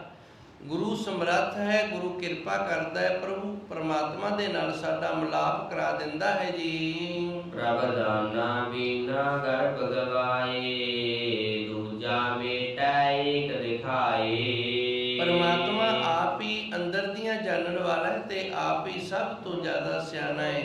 ਆਪ ਹੀ ਕਿਰਪਾ ਕਰਦਾ, ਸਾਡੇ ਅੰਦਰ ਦੇ ਹੰਕਾਰ ਦਾ ਨਾਸ਼ ਕਰ ਦਿੰਦਾ ਹੈ। ਦੂਜਾ ਮੇਟੇ ਏਕ ਦਿਖਾਏ, ਸਾਡੇ ਅੰਦਰੋਂ ਦਵੰਦ ਦਾ ਨਾਸ਼ ਕਰਕੇ ਇੱਕ ਅਕਾਲ ਪੁਰਖ ਵਾਹਿਗੁਰੂ ਨੂੰ ਵਿਖਾਉਣ ਵਾਲਾ ਵੀ ਪਰਮਾਤਮਾ ਹੈ ਜੀ। ਆਸਾ ਮਾਹੇ ਨਿਰਾਲਮ ਜੋਨੀ, ਅਕੁਲ ਨਿਰੰਜਨ ਗਾਇਆ। ਆਸਾ ਮਾਹੇ, ਜਿਹੜਾ ਉਸ ਪ੍ਰਭੂ ਪਰਮਾਤਮਾ ਦੀ ਆਸ ਦੇ ਵਿੱਚ ਰਹਿਣ ਵਾਲਾ ਹੈ। ਨਿਰਾਲਮ, ਉਹ ਪ੍ਰਭੂ ਪਰਮਾਤਮਾ ਇਸ ਦੁਨੀਆ ਤੋਂ ਨਿਰਲੇਪ ਹੈ, ਦੁਨੀਆ ਤੋਂ ਰਹਿਤ ਹੈ। ਅਕੁਲ ਨਿਰੰਜਨ ਗਾਇਆ, ਪਰਮਾਤਮਾ ਕੁੱਲਾਂ ਤੋਂ ਰਹਿਤ ਹੈ, ਕਾਲਖ ਤੋਂ ਰਹਿਤ ਹੈ ਗਾਇਆ। ਗੁਰਮੁਖ ਉਸ ਨੂੰ ਗਾਉਂਦਾ ਹੈ। ਆਸਾ ਮਾਹੇ ਨਿਰਾਲਮ ਜੋਨੀ, ਪ੍ਰਭੂ ਪਰਮਾਤਮਾ ਦੀ ਆਸਾ ਰੱਖਣ ਵਾਲਾ ਜਿਹੜਾ ਗੁਰਮੁਖ ਪਿਆਰਾ ਹੈ, ਉਸ ਵਾਹਿਗੁਰੂ ਨੂੰ ਗਾਉਂਦਾ ਹੈ, ਉਸ ਦੇ ਜਸ ਨੂੰ ਗਾਉਂਦਾ ਹੈ ਤੇ ਉਹ ਵੀ ਦੁਨੀਆ ਦੇ ਅੰਦਰੋਂ। ਹਉਮੈ ਮੇਟ ਸ਼ਬਦ ਸੁਖ ਹੋਈ, ਜਿਹੜਾ ਹਉਮੈ ਦਾ ਨਾਸ਼ ਕਰ ਲੈਂਦਾ ਵਾਹਿਗੁਰੂ ਸ਼ਬਦ ਦੇ ਨਾਲ, ਉਸ ਨੂੰ ਸੁਖ ਦੀ ਪ੍ਰਾਪਤੀ ਹੁੰਦੀ ਹੈ। ਆਪ ਵਿਚਾਰੇ ਗਿਆਨੀ ਸੋਈ, ਜਿਹੜਾ ਆਪਣੇ ਅੰਦਰੋਂ ਵਿਚਾਰ ਕਰਦਾ ਹੈ ਉਸ ਨੂੰ ਗਿਆਨੀ ਆਖਿਆ ਜਾਂਦਾ ਹੈ। ਦੂਜੇ ਦੀ ਵਿਚਾਰ ਕਰਨ ਵਾਲੇ ਨੂੰ ਗੁਰਬਾਣੀ ਨੇ ਗਿਆਨੀ ਨਹੀਂ ਮੰਨਿਆ। ਗੁਰੂ ਮਹਾਰਾਜ ਜੀ ਦੀ ਪਾਵਨ ਬਾਣੀ ਦੇ ਅੰਦਰ ਗਿਆਨੀ ਦੇ ਪਰਥਾਏ ਬੜੇ ਸ਼ਬਦ ਆਉਂਦੇ ਨੇ। ਗੁਣ ਵਿਚਾਰੇ ਗਿਆਨੀ ਸੋਏ, ਜਿਹੜਾ ਗੁਣ ਦੀ ਵਿਚਾਰ ਕਰਦਾ ਨਾ, ਗੁਰਬਾਣੀ ਉਸ ਨੂੰ ਗਿਆਨੀ ਆਖਦੀ। ਗੁਣ ਮੈਂ ਗਿਆਨ ਪ੍ਰਾਪਤ ਹੋਏ, ਕਿਉਂਕਿ ਗਿਆਨ ਹੈ ਜਿਹੜਾ ਇਹ ਗੁਣ ਤੋਂ ਪ੍ਰਾਪਤ ਹੋਏਗਾ। ਜਿਹੜਾ ਔਗਣਾ ਦੀ ਵਿਚਾਰ ਕਰੇਗਾ ਉਹਨੂੰ ਫਿਰ ਔਗਣਾ ਦੇ ਵਿੱਚੋਂ ਔਗਣ ਹੀ ਪ੍ਰਾਪਤ ਹੋਣਗੇ। ਜਿਸ ਤਰ੍ਹਾਂ ਦੀ ਸਾਡੀ ਵਿਚਾਰ ਹੈ ਉਸ ਤਰ੍ਹਾਂ ਦਾ ਸਾਡਾ ਜੀਵਨ ਹੈ। ਦਾਸ ਨੇ ਕਈ ਵਾਰੀ ਸਮਝਾਉਣ ਦਾ ਯਤਨ ਕਰਿਆ। ਇੱਕ ਪ੍ਰਾਣੀ ਤੁਰਿਆ ਜਾਂਦਾ ਹੈ, ਸੋਹਣਾ ਬਾਣਾ ਧਾਰਨ ਕੀਤਾ ਹੋਇਆ ਹੈ, ਵੇਖਣ ਨੂੰ ਬੜਾ ਗੁਰਮੁਖ ਪਿਆਰਾ ਗੁਰਸਿੱਖ ਲੱਗਦਾ ਹੈ। ਹੋ ਸਕਦਾ ਹੱਥ ਦੇ ਵਿੱਚ ਮਾਲਾ ਵੀ ਪਕੜੀ ਹੋਵੇ ਤੇ ਵਾਹਿਗੁਰੂ ਵਾਹਿਗੁਰੂ ਵੀ ਕਰਦਾ ਜਾਂਦਾ ਹੋਵੇ ਜ਼ੁਬਾਨ ਦੇ ਨਾਲ, ਤੇ ਮਨ ਦੇ ਵਿੱਚ ਕੀ ਚੱਲ ਰਿਹਾ ਹੈ? ਮਨ ਦੇ ਵਿੱਚ ਕੋਈ ਬਰਿਆਈ ਚੱਲ ਰਹੀ ਹੈ। ਤੇ ਹੁਣ ਇਹਦੇ ਅੰਦਰ ਦੀ ਜਿਹੜੀ ਬਰਿਆਈ ਚੱਲਦੀ ਹੈ, ਲੇਖਾ ਨੂੰ ਉਸ ਦੇ ਹਿਸਾਬ ਦੇ ਨਾਲ ਦੇਣਾ ਪੈਣਾ, ਸਰੀਰ ਦੇ ਹਿਸਾਬ ਦੇ ਨਾਲ ਨਹੀਂ। ਕਿਉਂਕਿ 10ਵੇਂ ਪਾਤਸ਼ਾਹ ਨੇ 10ਵੇਂ ਗ੍ਰੰਥ ਦੀ ਬਾਣੀ ਦੇ ਅੰਦਰ ਬੜਾ ਸੁੰਦਰ ਦਰਜ ਕੀਤਾ ਹੈ, ਭੇਖ ਦਿਖਾਵੇ ਜਗਤ ਕੋ ਲੋਗਣ ਕੋ ਬਸ ਕੀਨ। ਇਹ ਹੁਣ ਭੇਖ ਕਿਵੇਂ ਹੋ ਗਿਆ? ਲੋਕਾਂ ਨੂੰ ਵਿਖਾਉਣ ਦੇ ਲਈ। ਭੇਖ ਦਿਖਾਵੇ ਜਗਤ ਕੋ ਲੋਗਣ ਕੋ ਬਸ ਕੀਨ, ਵੀ ਲੋਕੀ ਮੇਰੇ ਵਸ ਦੇ ਵਿੱਚ ਹੋ ਜਾਣ। ਅੰਤ ਬਾਰ ਕਾਤੀ ਕਟਿਓ, ਗੁਰੂ ਮਹਾਰਾਜ ਜੀ ਰਹਿਮਤ ਕਰਦੇ ਨੇ, ਆਖਰੀ ਸਮੇਂ ਫਿਰ ਇਹਨੂੰ ਛੁਰੀਆਂ ਦੇ ਨਾਲ ਕੱਟਿਆ ਜਾਏਗਾ। ਬਾਸ ਨਰਕ ਮੋਦੀਨ, ਤੇ ਫਿਰ ਇਹਨੂੰ ਨਰਕਾਂ ਦੇ ਵਿੱਚ ਸੱਟਿਆ ਜਾਏਗਾ। ਭੇਖ ਦਿਖਾਵੇ ਜਗਤ ਕੋ ਲੋਗਣ ਕੋ ਬਸ ਕੀਨ, ਅੰਤ ਬਾਰ ਕਾਤੀ ਕਟਿਓ ਬਾਸ ਨਰਕ ਮੋਹ ਦੀਨ। ਇਸ ਤਰ੍ਹਾਂ ਦਾ ਮਨੁੱਖ ਹੁੰਦਾ ਹੈ ਜਿਹਨੇ ਉੱਤੋਂ ਭੇਖ ਸਾਧੂ ਸੰਤਾਂ ਵਾਲਾ ਬਣਾਇਆ ਹੈ, ਅੰਦਰੋਂ ਸਾਧੂ ਸੰਤ ਨਹੀਂ, ਅੰਦਰੋਂ ਬੁਰਾ ਹੈ, ਅੰਦਰੋਂ ਠੱਗ ਚੋਰ ਹੈ। ਤੇ ਫਿਰ ਇਹਨੂੰ ਇਹ ਸਜ਼ਾ ਹੈ ਜਿਹੜੀ ਇਹ ਮਿਲਦੀ ਹੈ। 10ਵੇਂ ਗ੍ਰੰਥ ਦੀ ਬਾਣੀ ਦੇ ਅੰਦਰ ਧੰਨ ਗੁਰੂ 10ਵੇਂ ਪਾਤਸ਼ਾਹ ਦੇ ਫਰਮਾਨ ਨੇ। ਇੱਥੇ ਵੀ ਗੁਰੂ ਮਹਾਰਾਜ ਜੀ ਰਹਿਮਤ ਕਰਦੇ ਨੇ, ਆਪ ਵਿਚਾਰੇ ਗਿਆਨੀ ਸੋਈ, ਜਿਹੜਾ ਆਪਣੀ ਵਿਚਾਰ ਕਰਦਾ ਹੈ ਨਾ ਉਸ ਨੂੰ ਗਿਆਨੀ ਆਖਿਆ ਜਾਂਦਾ। ਹੁਣ ਆਪਣੀ ਵਿਚਾਰ ਕੀ ਹੈ? ਆਪਣੇ ਆਪ ਨੂੰ ਇਹ ਵੇਖਣਾ ਵੀ ਮੈਂ ਚੰਗਾ ਕਿੰਨਾ ਕੁ ਤੇ ਮਾੜਾ ਕਿੰਨਾ ਕੁ। ਆਪਣੇ ਅੰਦਰ ਦੇ ਔਗਣਾਂ ਨੂੰ ਵੇਖਣਾ ਹੈ, ਔਗਣਾਂ ਨੂੰ ਵੇਖ ਕੇ ਔਗਣਾਂ ਨੂੰ ਅੰਦਰੋਂ ਬਾਹਰ ਕੱਢਣਾ ਹੈ। ਹਉਮੈ ਮੇਢ ਸ਼ਬਦ ਸੁਖ ਹੋਈ, ਜਦੋਂ ਅਸੀਂ ਹਉਮੈ ਦਾ ਨਾਸ਼ ਕਰ ਲਵਾਂਗੇ, ਵਾਹਿਗੁਰੂ ਦਾ ਜਾਪ ਕਰਦਿਆਂ ਸਾਨੂੰ ਸੁਖ ਹੋਏਗਾ। ਜੇ ਅਸੀਂ ਆਪਣੇ ਆਪ ਦੀ ਵਿਚਾਰ ਕਰਾਂਗੇ ਤੇ ਗੁਰੂ ਮਹਾਰਾਜ ਜੀ ਕਿਰਪਾ ਕਰਨਗੇ, ਗਿਆਨੀਆਂ ਵਾਲੀ ਲਾਈਨ ਦੇ ਵਿੱਚ ਖੜਾ ਕਰ ਦੇਣਗੇ ਜੀ। ਨਾਨਕ ਹਰਿ ਜਸ ਹਰਿ ਗੁਣ ਲਾਹਾ, ਸਤ ਸੰਗਤ ਸਚ ਫਲ ਪਾਇਆ। ਧੰਨ ਗੁਰੂ ਜੀ ਰਹਿਮਤ ਕਰਦੇ ਨੇ, ਹਰਿ ਜਸ ਹਰਿ ਗੁਣ ਲਾਹਾ। ਨਾਨਕ ਹਰਿ ਜਸ, ਇੱਕ ਹਰੀ ਦਾ ਜਸ, ਹਰ ਗੁਣ ਤੇ ਇੱਕ ਹਰੀ ਦੇ ਗੁਣ ਲਾਹਾ। ਇਹ ਦੋ ਚੀਜ਼ਾਂ ਦਾ ਲਾਹਾ ਜਿਹੜਾ ਇਹ ਗਿਆਨੀ ਨੇ ਲੈਣਾ ਹੈ। ਆਸਾ ਗੁਰੂ ਮਹਾਰਾਜ ਜੀ ਲੈ ਆਪ ਵਿਚਾਰੇ ਗਿਆਨੀ ਸੋਈ, ਨਾਨਕ ਹਰਿ ਜਸ ਹਰ ਗੁਣ ਲਾਹਾ। ਇੱਕ ਤਾਂ ਹਰੀ ਦਾ ਜਸ ਕਰਨਾ ਹੈ ਤੇ ਇੱਕ ਹਰੀ ਦੇ ਗੁਣ ਨੇ ਜਿਹੜੇ ਇਹਨਾਂ ਦਾ ਲਾਹਾ ਕਰਨਾ ਹੈ। ਜਦੋਂ ਆਪਾਂ ਗੁਰਬਾਣੀ ਦੀ ਕਥਾ ਕਰਦੇ ਹਾਂ ਇਹ ਹਰਿ ਜਸ ਹੈ, ਜਦੋਂ ਆਪਾਂ ਗੁਰਬਾਣੀ ਦਾ ਕੀਰਤਨ ਕਰਦੇ ਹਾਂ ਇਹ ਵੀ ਹਰਿ ਜਸ ਹੈ, ਜਦੋਂ ਆਪਾਂ ਗੁਰਬਾਣੀ ਦਾ ਪਾਠ ਕਰਦੇ ਹਾਂ ਇਹ ਵੀ ਹਰਿ ਜਸ ਹੈ, ਜਦੋਂ ਆਪਾਂ ਰੱਬ ਦੀ ਗੱਲ ਕਰਦੇ ਹਾਂ ਹਰੀ ਦਾ ਜਸ ਕਰ ਰਹੇ ਹਾਂ। ਹਰ ਗੁਣ, ਹੁਣ ਹਰੀ ਦੇ ਗੁਣ ਕਿਹੜੇ ਨੇ? ਗੁਰਬਾਣੀ ਦੇ ਅੰਦਰ ਗੁਰੂ ਦੇ ਗੁਣ ਨੇ, ਗੁਰਬਾਣੀ ਦੇ ਅੰਦਰ ਹਰੀ ਦੇ ਗੁਣ ਨੇ। ਗੁਰਬਾਣੀ ਦੇ ਵਿੱਚੋਂ ਆਪਾਂ ਗੁਣਾਂ ਨੂੰ ਧਾਰਨ ਕਰਨਾ ਹੈ। ਜੋ ਗੁਰਬਾਣੀ ਨੇ ਸਾਨੂੰ ਗੁਣਾਂ ਦੀ ਦਾਤ ਬਖਸ਼ੀ ਏ, ਉਹ ਗੁਣ ਨੇ ਜਿਹੜੇ ਉਹਨਾਂ ਨੂੰ ਜੇ ਅਸੀਂ ਆਪਣੇ ਜੀਵਨ ਦੇ ਵਿੱਚ ਧਾਰਨ ਕਰ ਰਹੇ ਹਾਂ ਤੇ ਫਿਰ ਲਾਹ ਲੈ ਰਹੇ ਹਾਂ। ਸਾਡੇ ਪਰਿਵਾਰ ਦੇ ਵਿੱਚ ਕੋਈ ਗੁਰਮੁਖ ਪਿਆਰਾ ਹੈ, ਬੜਾ ਸਿਆਣਾ ਹੈ, ਉਸ ਸਿਆਣੇ ਮਨੁੱਖ ਗੁਰਮੁਖ ਪਿਆਰੇ ਦੇ ਜਿਹੜੇ ਅੱਗੇ ਧੀਆਂ ਪੁੱਤਰ ਨੇ ਪੋਤਰੇ ਨੇ, ਜੇ ਤਾਂ ਉਹਨਾਂ ਨੇ ਉਹਦੇ ਤੋਂ ਉਹ ਗੁਣ ਲੈ ਲਿਆ ਤੇ ਫਿਰ ਤਾਂ ਉਹਨਾਂ ਨੇ ਲਾਹਾ ਕੱਟ ਲਿਆ, ਤੇ ਨਹੀਂ ਤਾਂ ਵੇਖਿਆ ਕਈਆਂ ਪਰਿਵਾਰਾਂ ਦੇ ਵਿੱਚ ਨਾ ਕੋਈ ਇਸ ਤਰ੍ਹਾਂ ਦਾ ਮੈਂਬਰ ਹੁੰਦਾ ਹੈ, ਉਹ ਕਈ ਪ੍ਰਕਾਰ ਦੀਆਂ ਦਵਾਈਆਂ ਜਾਣਦਾ ਹੈ, ਉਹਨੂੰ ਕਈ ਪ੍ਰਕਾਰ ਦੇ ਹੋਰ ਵੀ ਜਿਹੜੇ ਗੁਣ ਨੇ ਨਾ ਉਹ ਪ੍ਰਾਪਤ ਹੁੰਦੇ ਨੇ, ਤੇ ਫਿਰ ਜਦੋਂ ਸਰੀਰ ਛੱਡ ਜਾਂਦਾ ਮਗਰੋਂ ਪਰਿਵਾਰ ਹੈ ਜਿਹੜਾ ਉਹ ਸੱਖਣਾ ਰਹਿ ਜਾਂਦਾ ਹੈ। ਤੇ ਜੇ ਉਹ ਉਹਦੇ ਤੋਂ ਗੁਣ ਲੈ ਕੇ ਉਹ ਗੁਣ ਸਿੱਖ ਲੈਣ ਤੇ ਫਿਰ ਪੀੜ੍ਹੀ ਦਰ ਪੀੜ੍ਹੀ ਅੱਗੇ ਉਹਨਾਂ ਦੇ ਇਹ ਚੱਲਦੀ ਰਹਿੰਦੀ ਹੈ। ਇੱਕ ਥੋੜਾ ਜਿਹਾ ਪ੍ਰਸੰਗ ਯਾਦ ਆ ਗਿਆ, ਉਧਰ ਸਮਾਂ ਵੀ ਹੋ ਗਿਆ। ਕਿਸੇ ਪਿੰਡ ਦੇ ਵਿੱਚ ਨਾ ਉਹਨਾਂ ਦਾ ਲਾਣਾ ਜਿਹੜਾ ਖੋਜੀਆਂ ਦਾ ਲਾਣਾ ਵੱਜਦਾ ਸੀ। ਮੈਂ ਪੁੱਛਿਆ ਵੀ ਇਹਨਾਂ ਨੂੰ ਖੋਜੀ ਕਿਉਂ ਕਹਿੰਦੇ ਨੇ? ਕਹਿੰਦੇ ਜੀ ਇਹਨਾਂ ਦੇ ਪਰਿਵਾਰ ਦੇ ਵਿੱਚ ਇੱਕ ਦੋ ਜੀ ਇਸ ਤਰ੍ਹਾਂ ਦੇ ਨੇ ਜਿਹੜੇ ਚੋਰਾਂ ਦੇ ਪੈਰ ਪਛਾਣ ਲੈਂਦੇ ਨੇ, ਖੋਜ ਕਰ ਲੈਂਦੇ ਨੇ ਵੀ ਇਹ ਉਹੀ ਪੈਰ ਹੈ ਜਿਹੜਾ ਘਰੇ ਵੇਖਿਆ ਸੀ। ਪਸ਼ੂਆਂ ਦੇ ਜਿਹੜੇ ਖੁਰ ਨੇ ਉਹਨਾਂ ਦੀ ਵੀ ਪਛਾਣ ਕਰ ਲੈਂਦੇ, ਇਸ ਕਰਕੇ ਇਹਨਾਂ ਨੂੰ ਖੋਜੀ ਆਖਦੇ ਨੇ। ਸਾਰੇ ਪਰਿਵਾਰ ਨੇ ਜਿਹੜੇ ਇੱਥੇ 25-30 ਘਰੇ ਖੋਜੀਆਂ ਦੇ ਵੱਜਦੇ ਨੇ।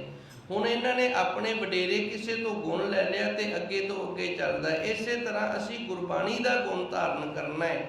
ਜੇ ਅਸੀਂ ਗੁਰਬਾਣੀ ਦਾ ਗੁਣ ਲੈ ਲਿਆ ਤੇ ਫਿਰ ਅਸੀਂ ਲਾਹਾ ਖੱਟ ਲਿਆ। ਜਿਵੇਂ ਮੈਂ ਕਥਾ ਕਰਦਾ, ਜੇ ਮੇਰੇ ਪਰਿਵਾਰ ਦਾ ਕੋਈ ਮੈਂਬਰ ਹੋਰ ਅੱਗੇ ਇਹ ਗੁਣ ਲੈ ਲਵੇ ਤੇ ਉਹਨੇ ਫਿਰ ਗੁਣ ਦਾ ਲਾਹਾ ਖੱਟ ਲਿਆ।